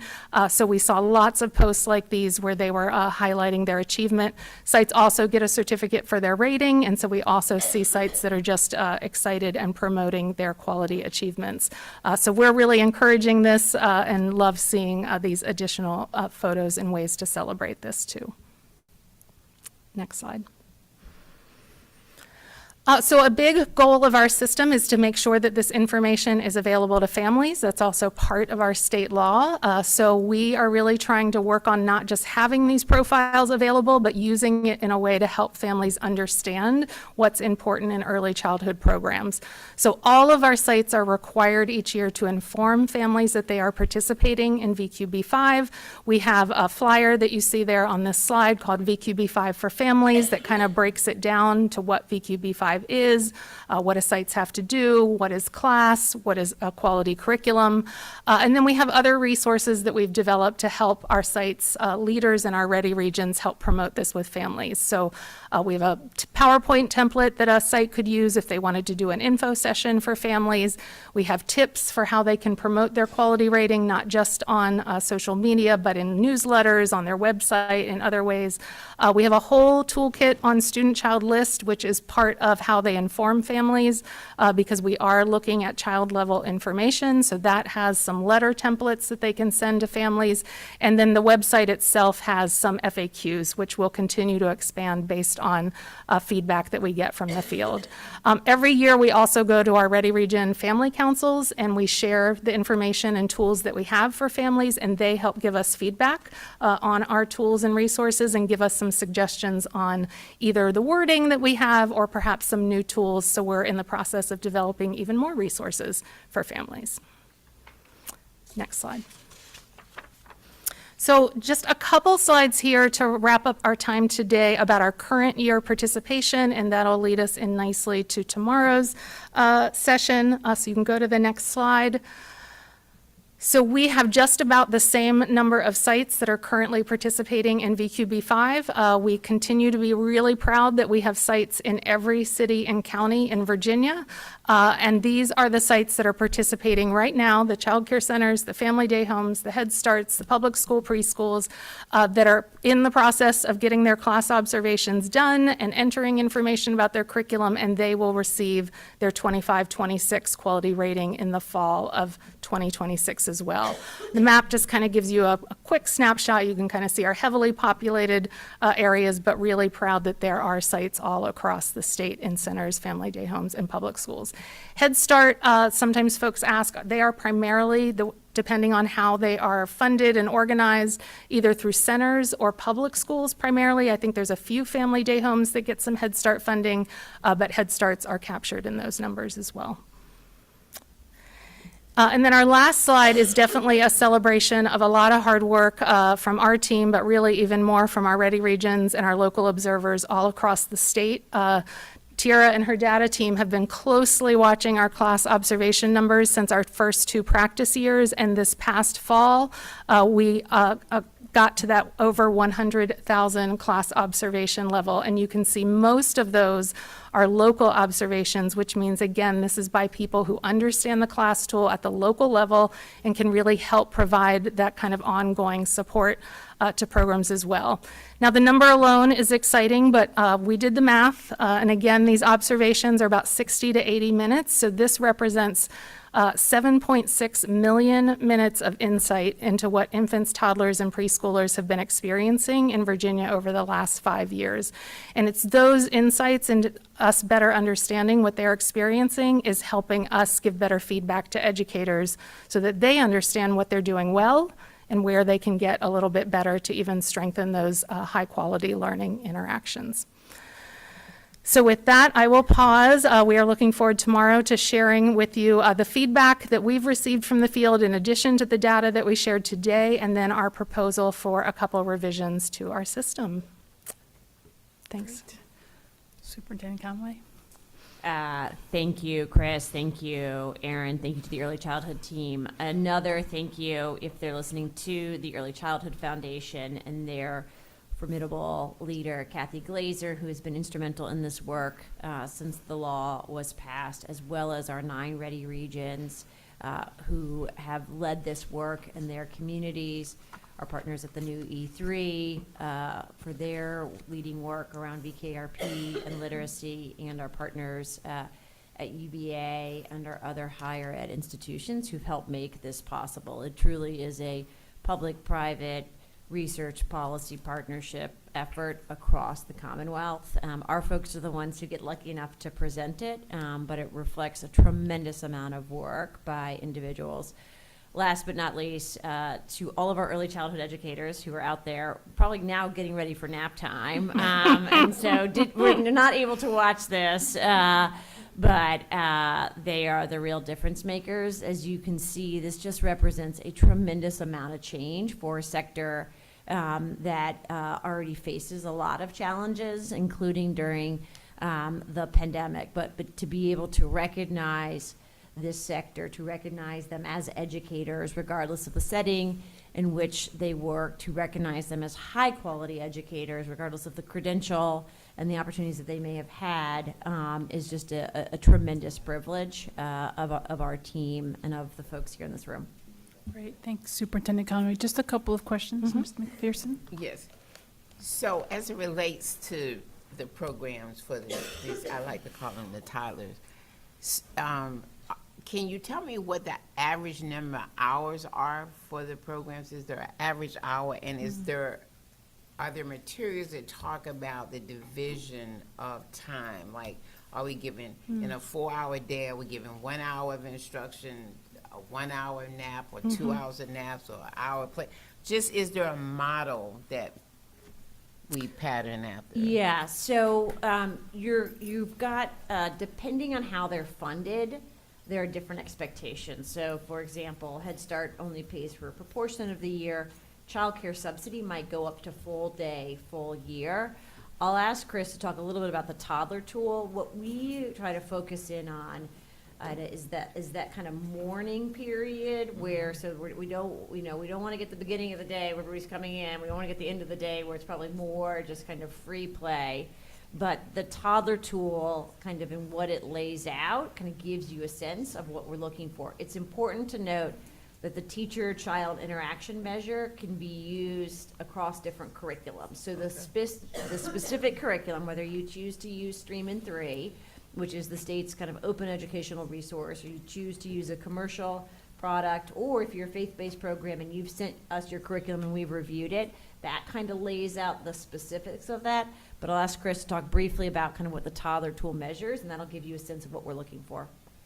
So the toddler tool is the one we most frequently use with mixed age settings as well in family day homes. And when it's measuring both the emotional supportive interactions and more of the learning focused types of interactions, it's also gathering information about the activities that are happening throughout the day. So it could be happening when they're playing on the floor, when they're feeding them, when they're diapering them. It's really meant to capture interactions of a variety of types of regular routines, since we know our littlest learners actually learn a lot from when they're eating and you're talking with them and having conversations. With the class tool, we can kind of track some of that and look at the activities that they're doing, like how many of these observations happen during a mealtime, how many happen during a free play time, how many happen during more of an instructional activity. And then we also gather the content. In fact, Tiara and I were just talking about some of that, like was it sort of a literacy activity or an art activity or a math activity, and starting to look more at the connections between the activities that are happening and the class scores. And that's part of that, this kind of early look that we're doing right now. Good to know. No, that's good to know. Yeah, it's important to note that it looks so very different for toddlers than for older grades, right? So there are no worksheets, there are no desks, right? And so it could, if you walk in there as a high school educator, you might say, this is chaotic and very loud, and there's a lot of touching, and there's inevitably, there's going to be tears. Like, you're not going to observe an hour and a half in a toddler classroom and not have tears, right? And what the tool does, and why the evidence basis and the research basis on the tool is so important, is that it figures out what matters most for kid learning without trying to but by being sort of age and developmentally appropriate, right? So what we measure from the teacher is not, do you prevent tears? I mean, good luck, right, for preventing tears, right? When one 3-year-old takes another 3-year-old's Magnetile, there are gonna be feelings and there are gonna be tears, but it's more on how is the affect of the teacher. Is the teacher scanning the room and figuring out who's about to take somebody else's thing, right? Is the teacher then responding and helping both parties work through that, Negotiate. right? Think about kind of the response to that, getting both children, you've heard the phrase, to use their words. Ida, when you took my Magnetile, it made me very, very mad, right? And Ida says, but I really want that Magnetile because it's purple and it's my favorite color. And then sort of thinking about how they're sort of shaping the day. And as you get younger, it is less about, all right, guys, like we're doing, this, it might be centers, and you're letting the kids have choice around which centers, and then you're responding. So it's a really detailed tool, but it is meant for babies and toddlers and preschoolers, and it, again, allows across all these different settings to maintain rigor, but also offer flexibility. Okay. Thanks. So I'm going to go to Dr. Wilson, then Robinson, and then Dr. Northam. Thank you all again. Thank you again. So an observation and then a question. I love seeing pictures of kids. And so the social media posts and those screenshots, fantastic seeing kids. Because that's how you know when you're doing good work. This slide here, I'm glad that you talked about the local observation, because I was wondering, who is actually conducting the observations? Or I heard you say the local, kind of those folks who are right there, but I'm interested in knowing who might be some external observers. Like, what is the profile of that individual who would be an external observer? Sure. So I'll talk about the local first. There's over 1,000 local observers across the state, so it's a more diverse pool of folks.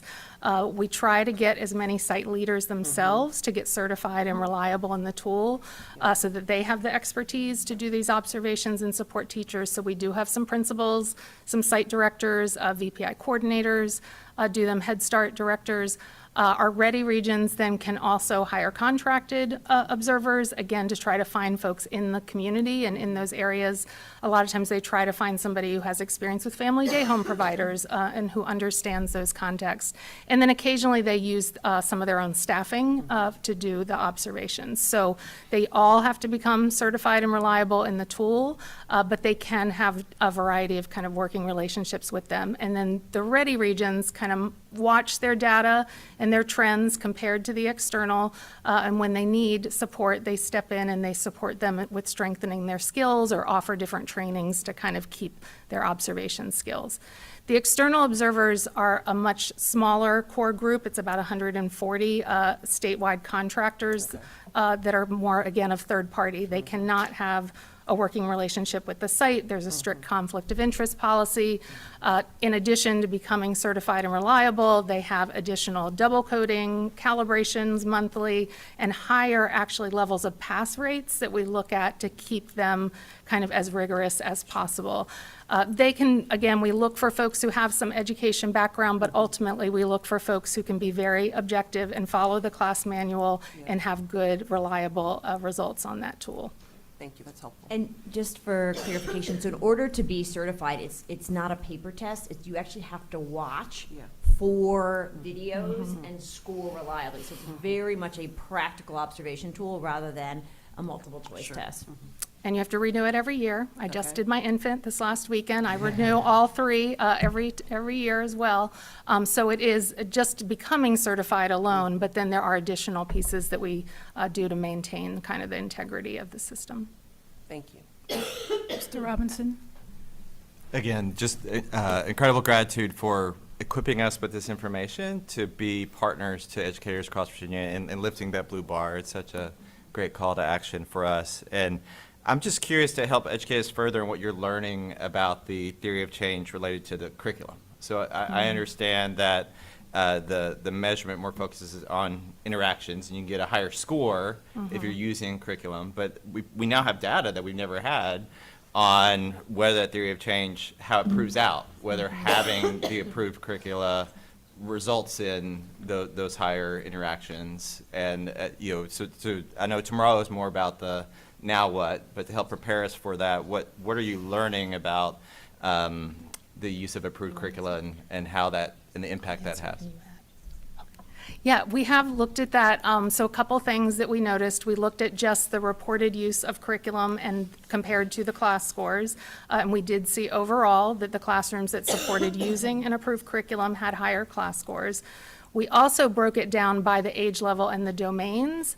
And what I found particularly interesting was that if they reported using a curriculum, it didn't have as much of an impact on the more emotional supportive interactions, but it did have higher class scores on those more instructional focused domains and dimensions. So that seemed to be where having that curriculum, using it more effectively makes the biggest difference.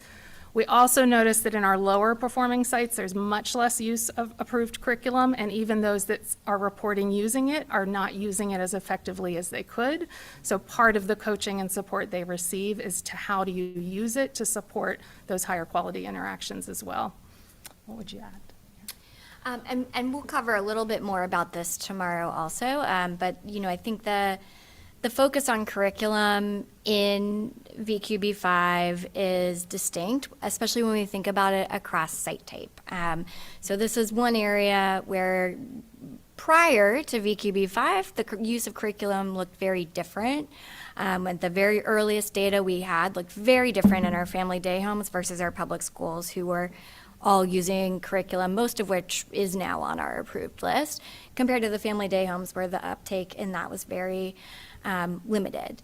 I'm not sure if we have this chart included tomorrow or not, but the growth, we can find it, the growth in our family day homes and childcare programs specifically in achieving that goal of using one curriculum in one classroom, one age group to get those points has been huge, right? And I think that is an important milestone for us in our theory of change for how to get people on board with curriculum. If you haven't thought about it and you're not a teacher who has been traditionally using curriculum, that could be a very scary premise, right? But now, and we'll talk about this a little bit more tomorrow, we're really working to integrate that and help all classrooms and all settings see the value of that in every age group.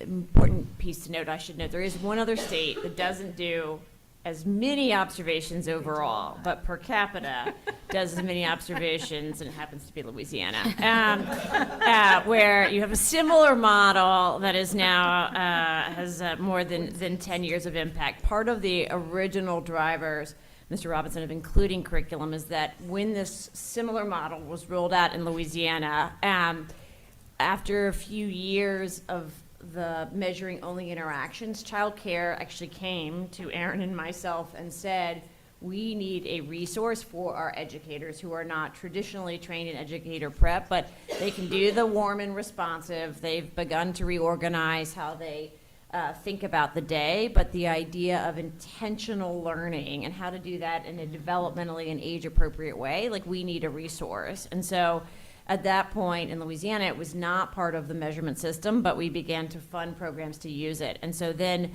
when we had the opportunity to develop a system here in Virginia, at the outset, we recognized that that was likely to happen. As Aaron noted, I think fewer than 40% of family childcare even use any form of curriculum in the beginning. And so we created a simple incentive to participate, as these folks will talk about tomorrow. We are increasing that. But the idea is about the coherence, so that you're going to start to see, if you effectively use curriculum across a variety of kind of quality choices, that you'll see a more positive score in terms of the instructional support, and that encourages you to use the curriculum more, and trying to kind of build that cycle as part of the theory of change. It takes time, and so we know we've tried to kind of pace all of these changes. Again, Head Start and BPI have been using curriculum for years, and for there, we're about actually how we're using the child level data to think differently about your interactions and how you're using your curriculum, versus it's a kind of more differentiated approach for family and child care, just starting to introduce and support the continual use of curriculum. Dr. Northam? Hopefully this will be quick. I'm just piggybacking on these external observers. I'll notice on slide 40, and you guys have explained this before and I've just forgot. So tell me again how their scores get replaced if there's something inconsistent, and how that kind of plays out. Yeah, so we get enough external observations so that we can compare local and external in the same observation window. So if teacher A's classroom has a local observation in the fall and we have an external observation, we compare those two scores and we look for domain level consistency.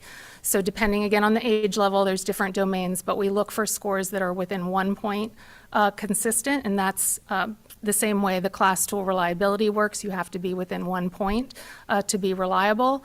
So if the scores are consistent, we keep the local scores. Our goal is to have as much autonomy on those scores, to have those strong observers at the local level. But if the scores are inconsistent, more than a point difference, we replace that domain score with the external score. So the stats, I believe here, talk about over half of these observations were fully consistent, had no replacement at all, and we're seeing more consistency each year. In fact, in the practice years, we only had 39% consistent, so they are getting more consistent, which is our goal.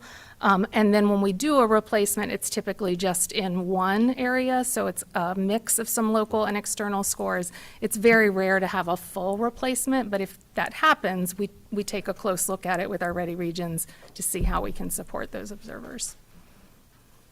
Are there any other questions? Yes, Dr. Bridges. Thank you so much.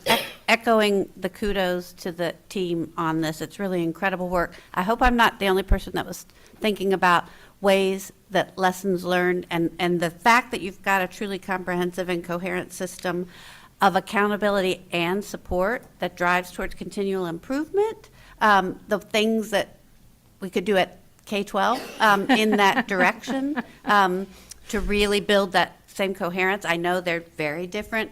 I don't want to say animals, but they're very different sectors. But the system design that has gone on here, there are plenty of lessons to be had. My question about this system in particular is, I know less than nothing about pre-K and early childhood, but the bit I do know is around the research around early childhood and segregation, and then some nascent research on that impact on even class scores. And so I'm wondering, are you able to break things down to at least shine a spotlight on whether or not that's happening in Virginia in terms of looking at not just the types of centers, but the demographic makeups, socioeconomic and racial?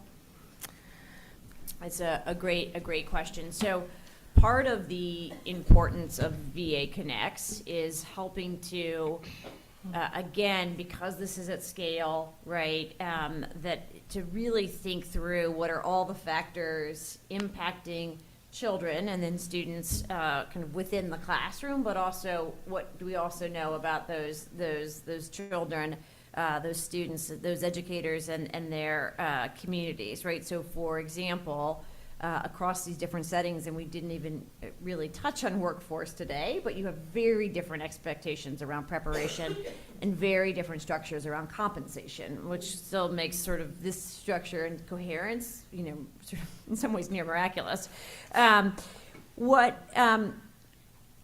The reason we asked the team to share that data up front about the kind of the different settings is because all of that is in play. So as a society, we face a dilemma between we want to prioritize kids and families in greatest need, right? Those who can't otherwise afford childcare.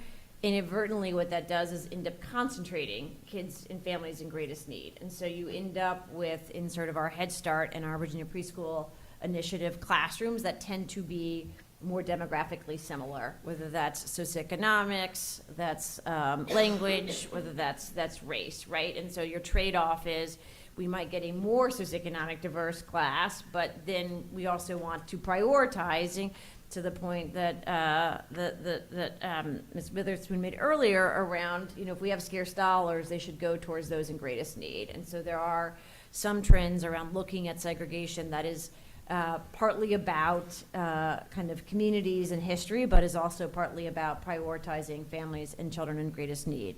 Part of why we have, in a very bipartisan way, tried to kind of get folks more interested in funding the child care subsidy program is that provides more opportunity for socioeconomic diversity, right? Because you can take that child care scholarship or voucher or kind of wherever, including with sort of a set of privately funded kids who might look different and represent a different language, a linguistic competency, or a different socioeconomic background. And so it looks, Dr. Bridges, different across our programs. I think as we get more and more data, we are working really closely with programs to understand and work with parents to get even parents who are not publicly funded to opt in and include their information on the child list so we can understand, as we capture which kids are in which classrooms, the positive benefit of those high quality interactions, and then what does that mean for the children who are receiving public dollars, and what does that mean for the other children? It's always a choice whether or not you want to be a part of that, but by capturing some of that data, it will actually help us understand, particularly when those children enter kindergarten, kind of what that all means. The challenge is we got to wait for time. We got to wait for the kids to move through the system, to enter our K-12 system, and then we'll see that. But VA Connects creates that infrastructure to look at all sorts of issues that go beyond just that immediate classroom quality. Yep. Ms. One final McPherson? one. All right, so using as a base that obviously having interaction in a school setting, K through 5, is important as it relates to not having one, far more important. Okay. So as we go forward, if you would let us know why you're finding that even though some kids have been exposed to having that, they're still struggling to get to the to the third grade level as it relates to instructional performance. You know, we'd be interested in knowing why it's still taking kids up to third grade to be able to perform at third grade level, even though they had the 4 or 5 years in pre-K. Absolutely, and I think just an important point, and I know this is going where Dr. Northern was going to. Right now, the dilemma of VKRP is it's very binary, right? Are you at great risk or are you at not? But the actual distribution of those children, if you were to look at kind of how they did, is probably a full arc, right? Rather than, you know, here or here. And so trying to kind of understand where kids are at, and then I think trying to think about how is the system, and in a way that's age and developmentally appropriate, do you maximize that growth? There's research, right, on sort of that even the vocabulary of a 3-year-old is highly predictive, right, of future academic performance in a way that Okay. feels hardly to believe. There's research on 18 months old, right, that like sort of some of the very initial, there's so much that is happening in terms of that brain development that's highly invisible. And so what we would want to build is a system that not only is continually improving, right, and you're raising that blue bar, but also that is getting better at understanding how do I maximize, regardless of where a child, when they first enter the system, because it's not compulsory, right? It's a parent's choice whether or not I want to put my 2-year-old in this experience. And we've learned lessons from other countries around sort of warehousing young children is also not effective. But the moment at which the child enters the system, how do we do the best job of moving them as far as we can, and then understanding kind of what that means as they get into kindergarten and beyond. But that is absolutely the kind of the most important work of that system, and thinking again less when we're talking with sort of broader stakeholders, you know, and Ms. Reinhardt is talking with businesses, they want to kind of know ready or not, but ultimately our system should be able to quantify growth in addition to this kind of binary ready or not. And then that interaction at kindergarten clearly becomes the data that we find right there, may give us a better indication of whether the pre-K, you follow me, is measuring the growth and providing the growth, and are we falling off once they enter into kindergarten and need to do more right there at that intersection? So as we go forward, I'd be interested in that You know, data. and I think the other piece on that, and where is that kind of more tactical skills? So we see quite a bit of catch up on some of those tactical skills. And then we see when we get to later grades, that if the underlying vocabulary and content are not there, then you sort of see that drop off. And so being able to look at it across the system to diagnose exactly what's going on is really important.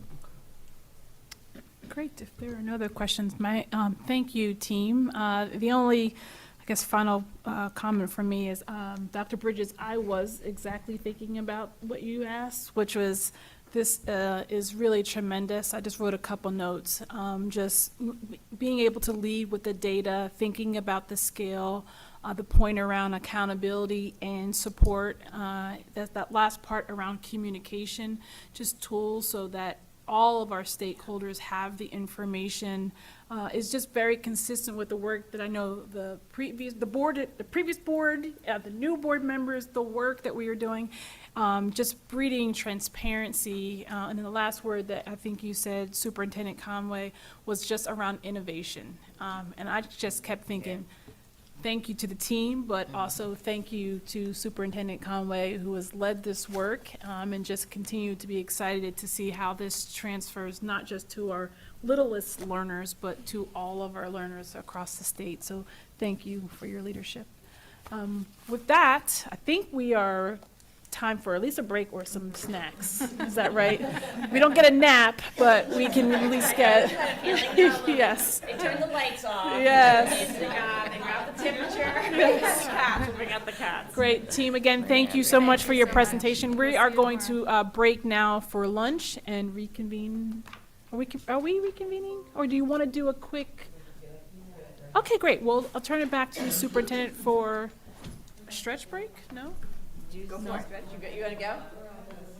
Okay, good. We're going to jump into a final update, thank you, on listening tours, which is exciting. I know, and I know that Chief of Staff Coy is excited to follow that group.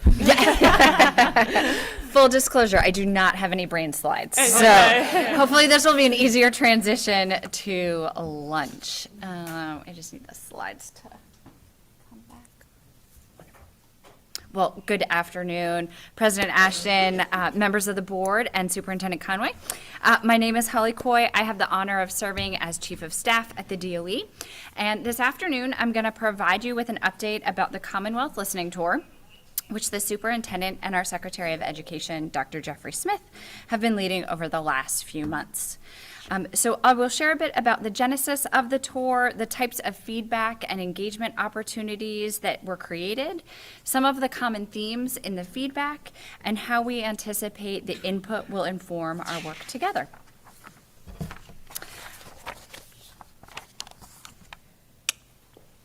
There we go. Thank you. On her first day in office, Governor Spanberger signed Executive Order 4 about strengthening public education in the Commonwealth. And at the heart of that charge was a request that Secretary Smith and Superintendent Conway and the teams begin by spending the first weeks and months in office in meaningful conversations with students, teachers, school leaders, and families around the state. So the incredible team at DOE got to work. They built out weeks worth of visits, roundtable conversations, and public input sessions. They created online forums to collect feedback and created virtual sessions for different groups as well. We reached out to divisions, associations, professional groups, and partners all across the Commonwealth to identify and design opportunities for these conversations and to ensure that a wide range of stakeholders were invited and included in the design of these sessions.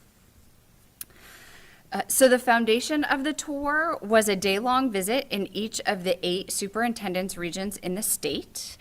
Between March 4th and April 8th, at a grueling pace, the secretary and the superintendent and their teams visited each of the 8 superintendent regions. So typically, these stops included school visits, a roundtable with 10 to 15 students, and invited discussion with 20 to 25 different individuals, usually within the division. So this included teachers, school division, central office staff. Sometimes it included community members. We had school board members, board of supervisors members, mayors, sheriffs, parents, PTA leaders, really a wide-ranging group of individuals in these invited smaller group discussions. And then after that, often the students in the culinary programs provided dinner and were gracious enough to feed the teams. Before then, those stops all included an evening session that was open to the public, both in that particular school division and the surrounding communities. Often superintendents from divisions nearby came and joined, and some of you joined us as well for those evening sessions. Our DOE team captured notes at the table conversations to inform our final report and feedback. So just a few highlights along the way, depending on the community, the schedule, and the interest from our partners. Each of these visits was slightly different. So the tour kicked off in Hampton with the governor. Hampton City Schools is home to Secretary Smith, and his lasting impact can be seen in the remarkable opportunities that students have there in the Hampton academies. We had dinner with nearly all the Region 7 superintendents during our time in Smith, and we had breakfast with all of the superintendents and school board chairs in Region 4 up in Northern Virginia. We put on hard hats and toured an active construction site for a new CTE center in Roanoke County. We did experience a cadaver lab with some high school students at the Heels Lab School in Marion, and no one passed out.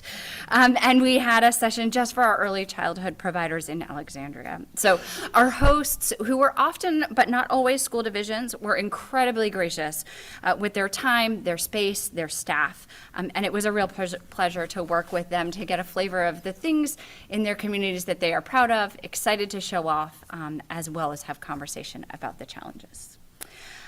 So a little bit about the feedback by the numbers. So in total, deduplicated, we had, by best tally that we could muster, 2,282 different individuals providing feedback in some form or fashion over the last few months.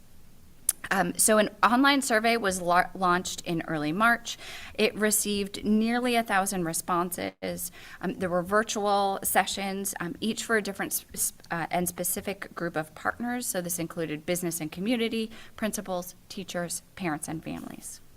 And then DOE staff worked with various associations to partner and identify events already on the calendar that might lend themselves to meaningful input for the secretary and the superintendent. So, for example, DOE staff already attending conferences and professional learning events were able to gather feedback from middle school math teachers or special education administrators, middle school administrators, the UVA K-12 Advisory Council, and other existing partners and events. So what did we hear? So In each of our conversations, we sought to focus with to start the conversation with a focus on the strengths and successes of any particular division, school, or community. The most common themes that we heard were about the dedication of our educators, going above and beyond for our students every day. Everyone had a story to share about the impact of a phenomenal teacher, aide, or school staff person, and the impact they had on the students. Similarly, we heard about transformational, strong principals who are supporting those educators and leading instruction and creating welcoming environments for students and staff alike. In addition to that, we heard about some really positive impacts that recent state policy changes have had on classrooms. So this included fewer distractions with limited access to cell phones, strong student results from the implementation of the Virginia Literacy Act and its many components. We heard also about really strong community collaborations to expand pathways to post-secondary opportunities, including career exploration for all ages, renewed commitments to CTE, the Academy high school models, and the power of dual enrollment. We also heard a lot about the benefits of recent investments in tutoring and the impact of that high dosage small group tutoring on the success of our students. And from that place of strength and success, we then invited our partners to share with us areas of challenge and opportunities to improve, and they did not hold back. We heard a clear and strong desire for stronger relationships, transparency, and support from the department with our school division partners. We heard school leaders articulate a desire to see some refinements to the state accountability system, SPSF. Largely by addressing the JLARC recommendations, but also related to ensuring that results and then the corresponding supports are made available in a more timely fashion so as to have more lasting impact. Throughout the state, we also heard a lot about increasing needs for behavioral and mental health supports for our students so that they can ultimately be successful in the classroom. Concerns continue to linger about the educator pipeline and the need for additional pathways into the profession. Various stakeholders across lots of different types of participants raised concerns about number and type of assessments that our students take over the course of their entire academic career, and there was interest in additional conversation there. Not surprisingly, we heard frustrations about unfunded mandates and concerns about the timing of state budget resolution, which is particularly timing this week here in Richmond, and the funding needs of our divisions, both to address new challenges, but also to sustain progress and some of the things that have yielded results for students, like that high dosage tutoring. And so with the conclusion just this very week of the virtual listening sessions, the DOE team is now busy compiling feedback, analyzing the trends and themes, and preparing a final report on everything that we have heard. And we anticipate this will be published on our website next week. Even as that report is being finalized, what we have received to date is already informing actions big and small as an agency. With regard to accountability, the feedback has contributed to a simultaneous after action report that we did as an agency on the 2025 release of our results. And that is already informing our planning for the fall of 26 rollout. This is also informing how we're preparing to bring accountability considerations forward for both stakeholder review and ultimately for your consideration. So as you know, tomorrow we'll begin this work with accountability policy decision points that will apply to the 25-26 school year that we're currently in. And then as we work our way into the summer, we will then bring forward preliminary discussion points for your consideration related to policy decision points for the 26-27 school year and beyond. I will note, too, that EO4 also called for the expanded membership of the Math Task Force, the Innovative Assessment Work Group, and our Literacy Committee. And so the feedback from the listening tour will be shared with those groups as well to ensure alignment with their final recommendations as they move that work forward. In the long term, I think it is very safe to say that the feedback will also inform the strategic planning work of the agency and how we bring topics forward for your consideration. And perhaps most important, but aside from any one topic, we hope that the most lasting impact of this tour has been to open these channels of communication in the spirit of partnership as we engage in this work together.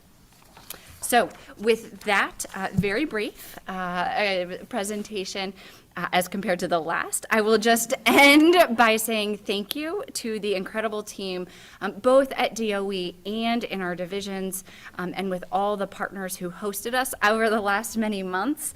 Their impact was lasting as they opened their doors to these conversations.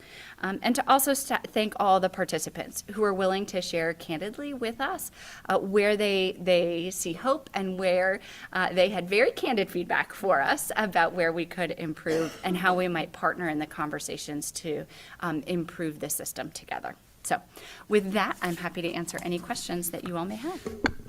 Superintendent Conway, will you? Yes, I just want to thank you, Chief Coy, and I just, what a privilege this was. A thank you also to my spouse, who had a lot more kid duty in the last 6 weeks. But it was truly a privilege to, with our team who did an incredible amount of work to get every one of these organized, to have staff at every table, to capture every last comment, to drive many, many, many miles, but to hear from people and to know in some ways, without trying to intimidate anybody on this body, you all do such important work because people care so passionately about our early childhood and K-12 education in the Commonwealth. And that came across loud and clear from the folks who got there early and were at their tables, 25 minutes before it began, to just hearing from students in particular, are very reflective seniors, and that senior spring, as they look back about what an opportunity. I had a senior out in Gloucester who was like, I mean, it's amazing. This is all free. Like, this is just like, in this way that, as we talk about early childhood where you have to pay, or you talk about college where you have to pay. But, he was like, I mean, I just now realize, right, as a 18-year-old, I mean, all these classes, all these teachers, and it was all free. Like, nothing is free except for this.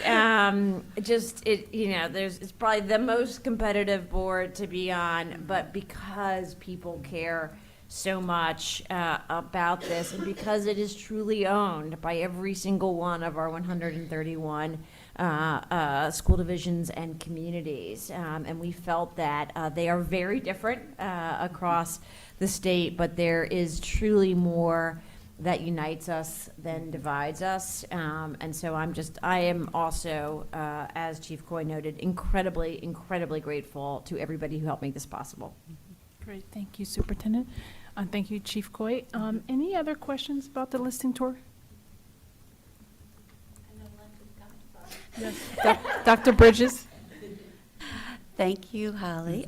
Can you say more about the technology and ed and the agency division relations? And I know you don't have all the nuanced data, but those are such broad categories. Yeah. Were there areas in how VDOE could help that that kind of bubbled up? And then when folks were talking about technology and ed, was it more of a we need more, we need less? There's a lot of literature coming out about how our NAEP score not correlates, the relationship between the declines we've seen nationally and one-to-one initiatives, for example. So I'm just curious kind of what the thrust of those two were.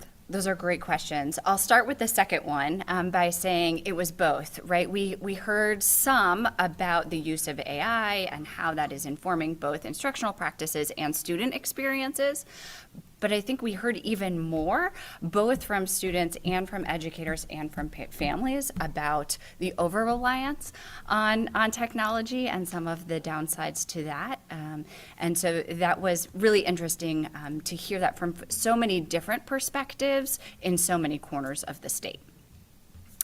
When it comes to the relationships, I think there was a desire from many corners of the state, again, from our school division partners, for an easier and more consistent ability to engage in conversation with the department, for some additional transparency around a wide variety of topics, but some frustration about being able to get clear and consistent answers from us, and perhaps that is oversimplifying, but I think at the heart of that was a desire for the agency to be able to be responsive, for it to be easy for division partners to figure out who to ask within the agency about topics where they may need guidance or can't find what they're looking for or having trouble on a particular topic.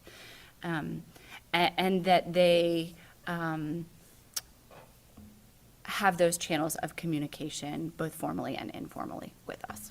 Can I ask a follow-up? Yeah. And So, is the 2025 after-action report, is that something that's been publicly It available? has not, no. Is that something the board has the ability to see at some point? Not, I don't, or is that an internal No, document? right now, it's just an internal Okay. document, but we can certainly take a look at it. Understood. Yeah. Thank you.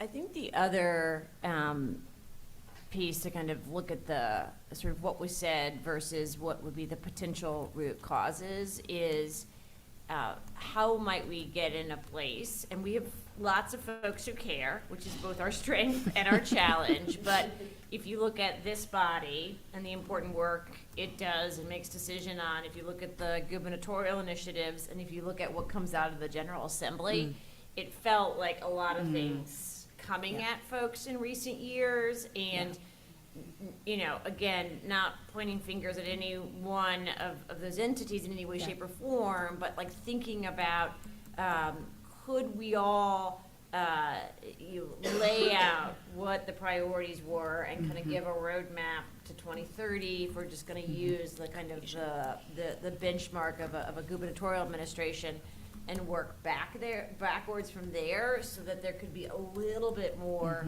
time for planning, for shifting, and for supporting the implementers who are our divisions. And I know, you know, obviously you saw that in some of the early childhood work, where it was, as Holly described, it was one, I can't get to you, I can't answer my questions, but it was also like, and then I just felt like it just kept coming, and I don't think that just giving 2 weeks advance notice about massive change would be enough to sort of to strengthen the relationship. It also is around getting that scope, sequence, cadence, and prioritization to a slightly more measured pace, largely recognizing that some of the very important and good things that this board did related to literacy, related to standards, related to accountability, they believe in it. It's just we got to get that right support and right pace of implementation. And so it's really, I mean, loud and clear across the board. Like, please do not go 180 degrees in the other direction. Like, we can't do that, right? But let's sort of think through how to take the strengths of what was recently kind of implemented across the board, the GA and the Gov, and think about a kind of a reasonable pacing, and how do we ultimately do a better job of using our Virginia data to then inform the kind of implementation over time. Yeah, absolutely. Thank you. Are there any other questions from board members? Okay, Chief Coy, thank you for your brief presentation. With that, we will break for lunch and for the day. Yes, we are breaking for lunch and for today. We thank you all, and turn off your buttons.